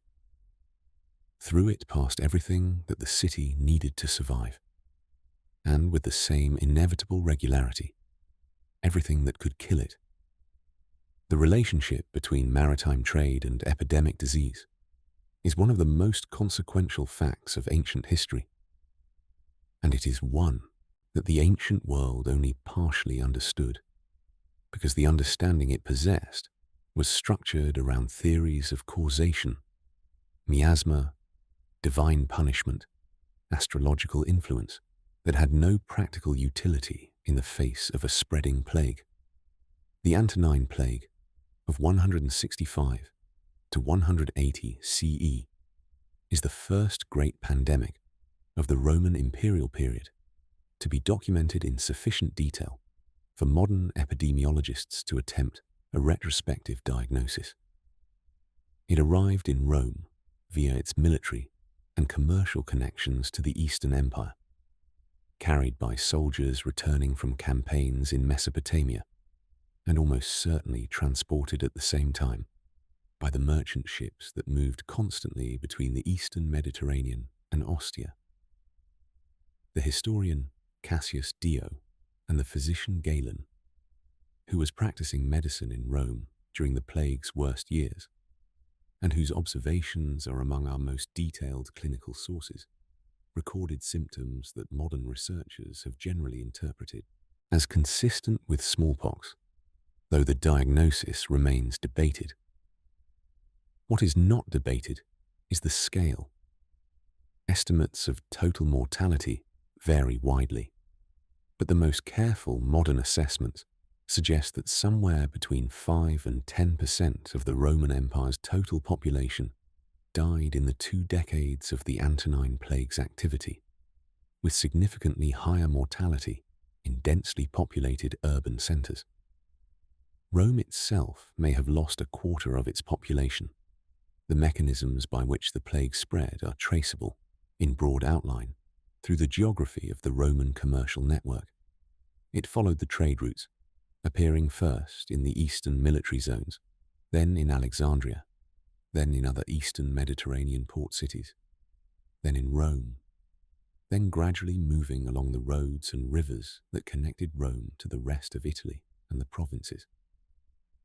This pattern is not precisely documented in ancient sources, which were not conducting epidemiological surveys, and which recorded plague deaths most fully in the places where the most educated observers happen to be, Rome and Alexandria. But it is consistent with what we know about both the disease mechanism and the movement patterns of the ancient commercial world. Galen's observations are particularly valuable because they are both clinically detailed and emotionally honest in ways that much ancient medical writing is not. He notes the progression of symptoms with the careful attention of a physician trying to understand what he is seeing, and he records with unusual candor his own departure from Rome at the height of the epidemic. He left for his home city of Pergamon in Anatolia, a decision that his later critics would characterize as cowardly, and that he himself justified with arguments about the need to continue his medical work in a context where it might actually do some good. What Galen does not record, and what the ancient world generally did not possess, was any understanding of disease, transmission that could have produced effective public health responses. The germ theory of disease was more than 15 centuries in the future.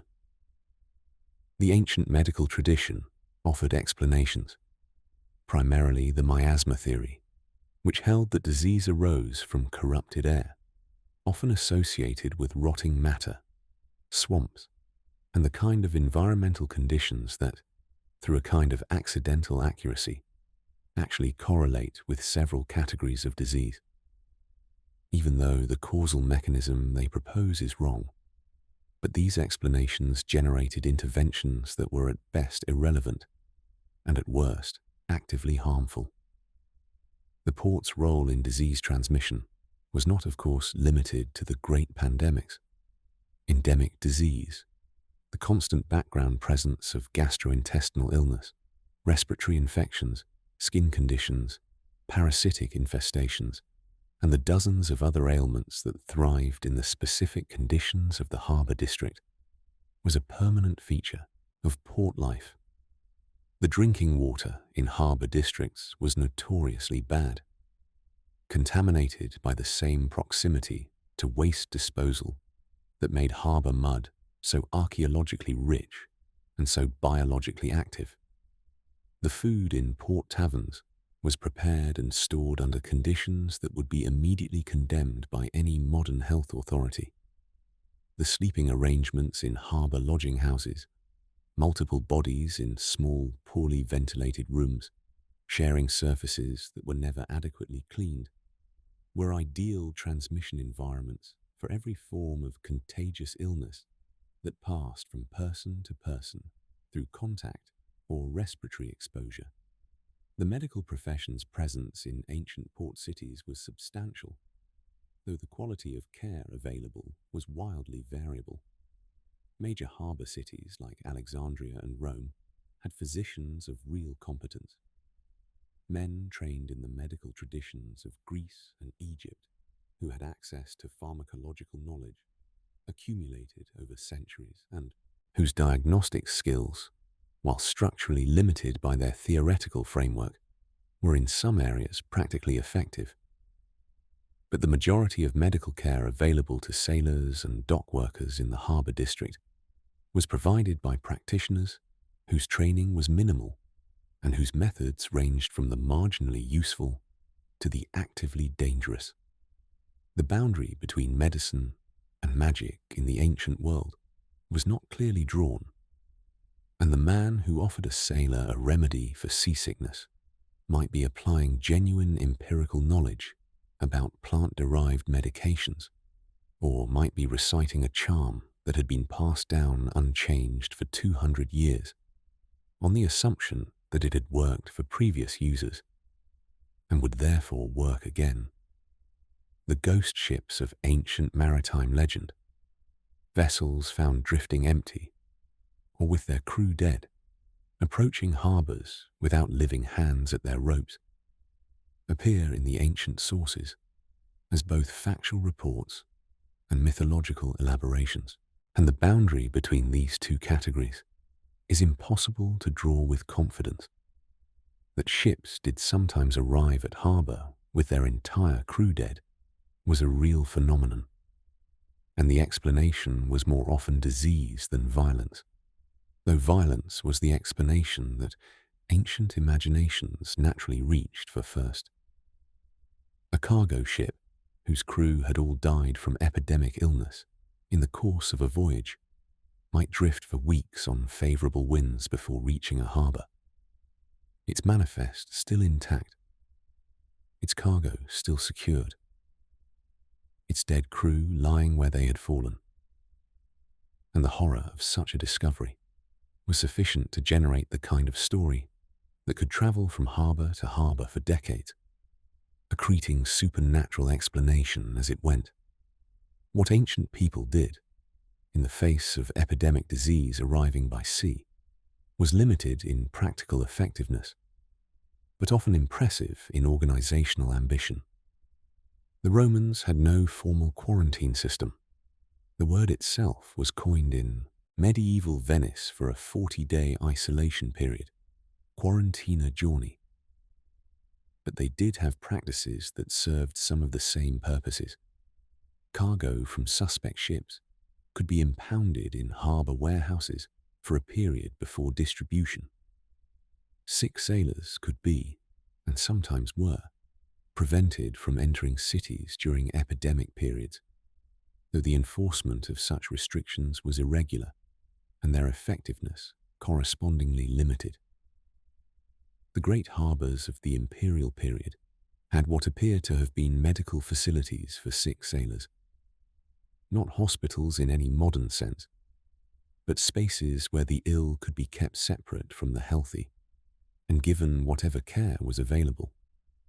Ostia's harbour district includes structures that may have served this function, though their identification is not certain.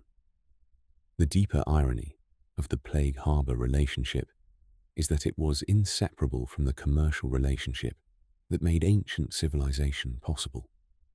The grain ships that fed, Rome brought, along with the grain, the rats that carried the fleas that transmitted bubonic disease, the merchant vessels that carried the luxury goods that funded the imperial economy, also carried the smallpox virus in the clothing and bodies of their crews. There was no way to have the trade without the disease, no way to maintain the commercial connections on which everything depended without maintaining the channels through which death could travel.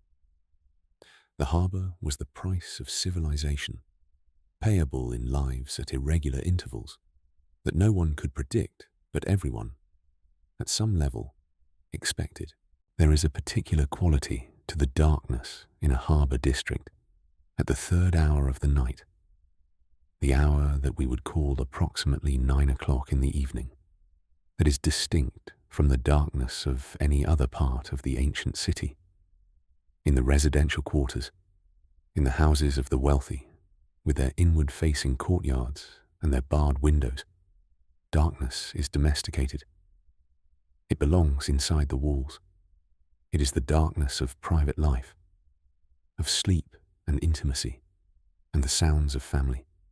In the commercial districts, the night darkness is simply absence. The stalls shuttered, the offices locked, the workshops empty. But in the harbour district, darkness is alive. It moves, it speaks, it negotiates. It is, paradoxically, the time when certain kinds of business really get started. Let us follow a night in the harbour district of Ostia in the year 150 CE, during the reign of Antoninus Pius, the most peaceable and prosperous of all the Roman emperors, a period when the empire was at the height of its economic reach, and when Ostia, as Rome's primary harbour, was one of the busiest commercial ports in the world.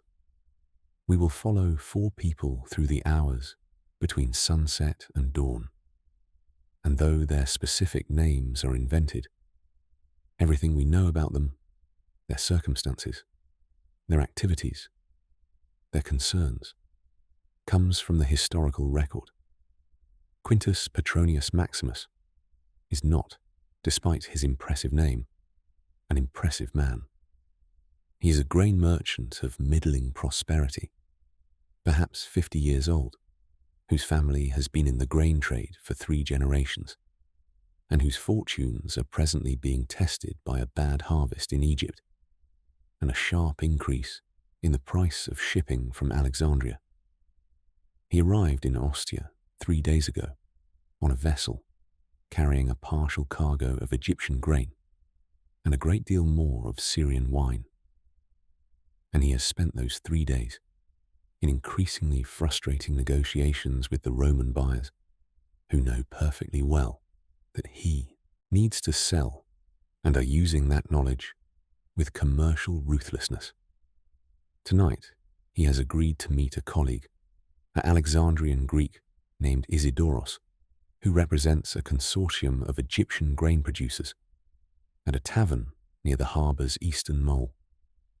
The arrangement is not illegal, but it is not entirely above scrutiny either. They are going to discuss how to coordinate their pricing to prevent the Roman buyers from playing them off against each other.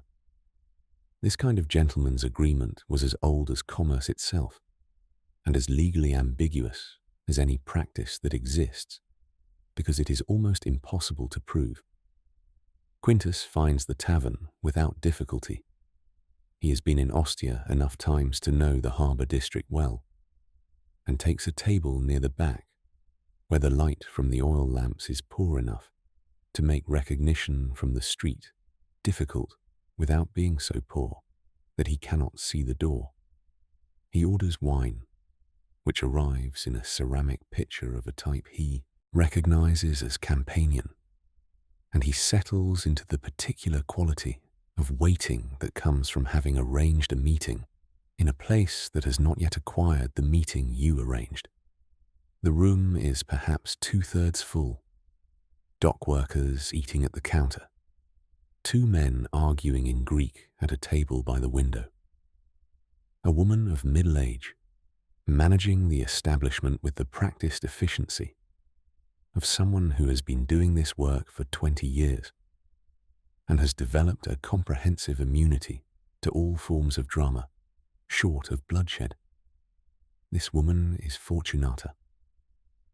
She was born enslaved, given the name that meant lucky by an owner whose concept of humour ran toward irony, freed at 30 on the death of that owner, and has, in the 12 years since her manumission, built the modest but genuinely functional business that employs 2 enslaved workers of her own and serves perhaps 60 to 80 customers on an average evening.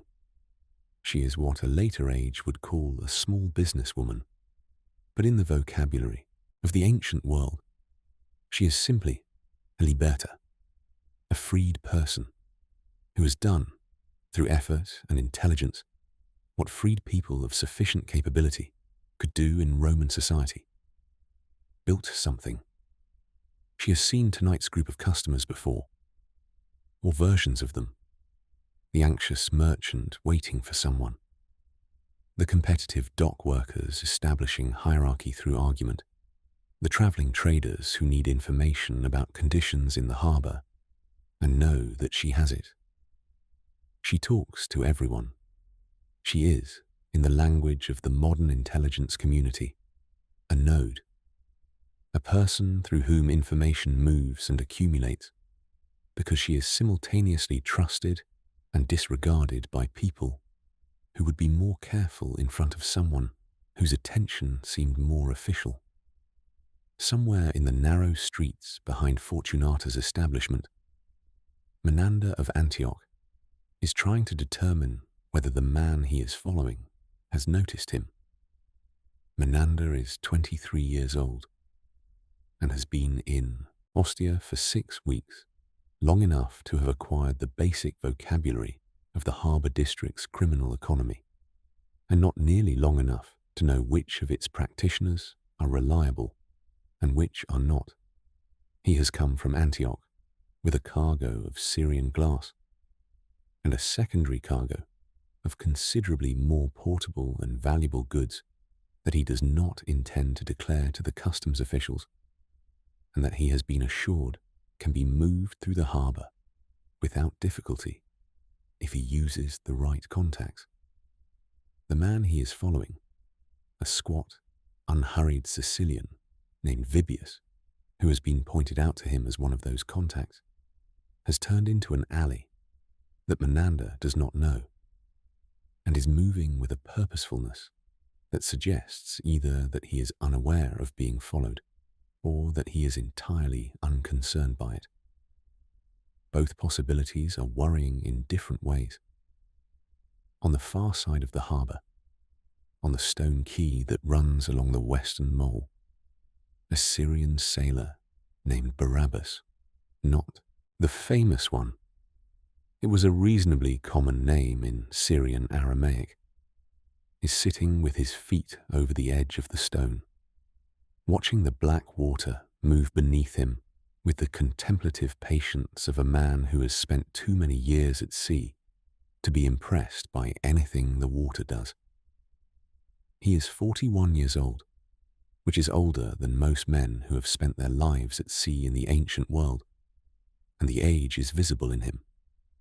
His ship, a medium-sized grain freighter out of Caesarea Maritima, is moored 3 berths down, scheduled to depart in 2 days for Carthage, and there is nothing wrong with it, or with the cargo, or with the arrangements for the voyage. What is wrong is harder to name.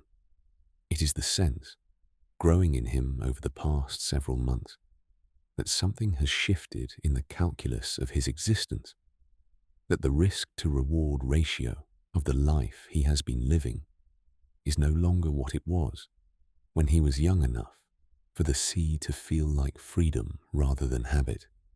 He has been thinking in the way that men of his age and experience sometimes begin to think about a specific place. There is a town on the Syrian coast, 3 days sailing from Antioch, where his sister's family lives. and where there is a small land holding that his father left to both of them jointly, and that he has never done anything with except receive his half of its meagre annual rent. The land holding is not enough to live on, but combined with his savings, which are more considerable than most people he knows would guess, because Barabbas has never been a man to spend what he did not have to spend. It might be enough to change the kind of life he has. He is thinking about land. He is thinking about a garden. He is thinking, with a vividness that surprises him, about what it would be like to grow old without the sea. These four people will not meet tonight in any way that changes the course of their lives. Quintus will have his meeting with Isidoros, reach an agreement that will modestly improve his negotiating position with the Roman buyers, and pay for 3 more days in Ostia before sailing home to a house in Puteoli, where his wife will be relieved to see him, and his account books will be waiting. Fortunata will close her establishment at the 2nd hour before dawn, count her money with the focused attention that she gives to this ritual every night, and sleep until mid-morning in the apartment above the tavern, where she was born enslaved, and now sleeps free. Menander will follow Vibius through the alley and into a courtyard where a transaction will take place that he will not fully understand until several weeks later, when the full complexity of the network he has entered becomes apparent to him. Whether this turns out to be fortunate or catastrophic is a question the record does not answer. And Barabbas will sit on the quay until the 3rd hour after midnight, when the cold coming off the harbour finally becomes uncomfortable enough to drive him back to the ship's cabin. And he will lie on his bunk and look at the darkness and listen to the water moving against the hull and think about the garden. None of these lives is exceptional. That is the point. The extraordinary thing about the ancient port is not the exceptional events, the great storms, the famous pirates, the plague ships, but the ordinary ones, the millions of nights like this one, in which men and women pursued their ordinary business and their ordinary hopes in a place that was, by any standard, one of the most intense environments that the ancient world produced. The harbour district of Ostia in 150 CE was not a romantic place. It smelled of fish and sewage and burning lamp oil, and the specific fermented sweetness of cheap wine. Its streets were irregular and poorly lit.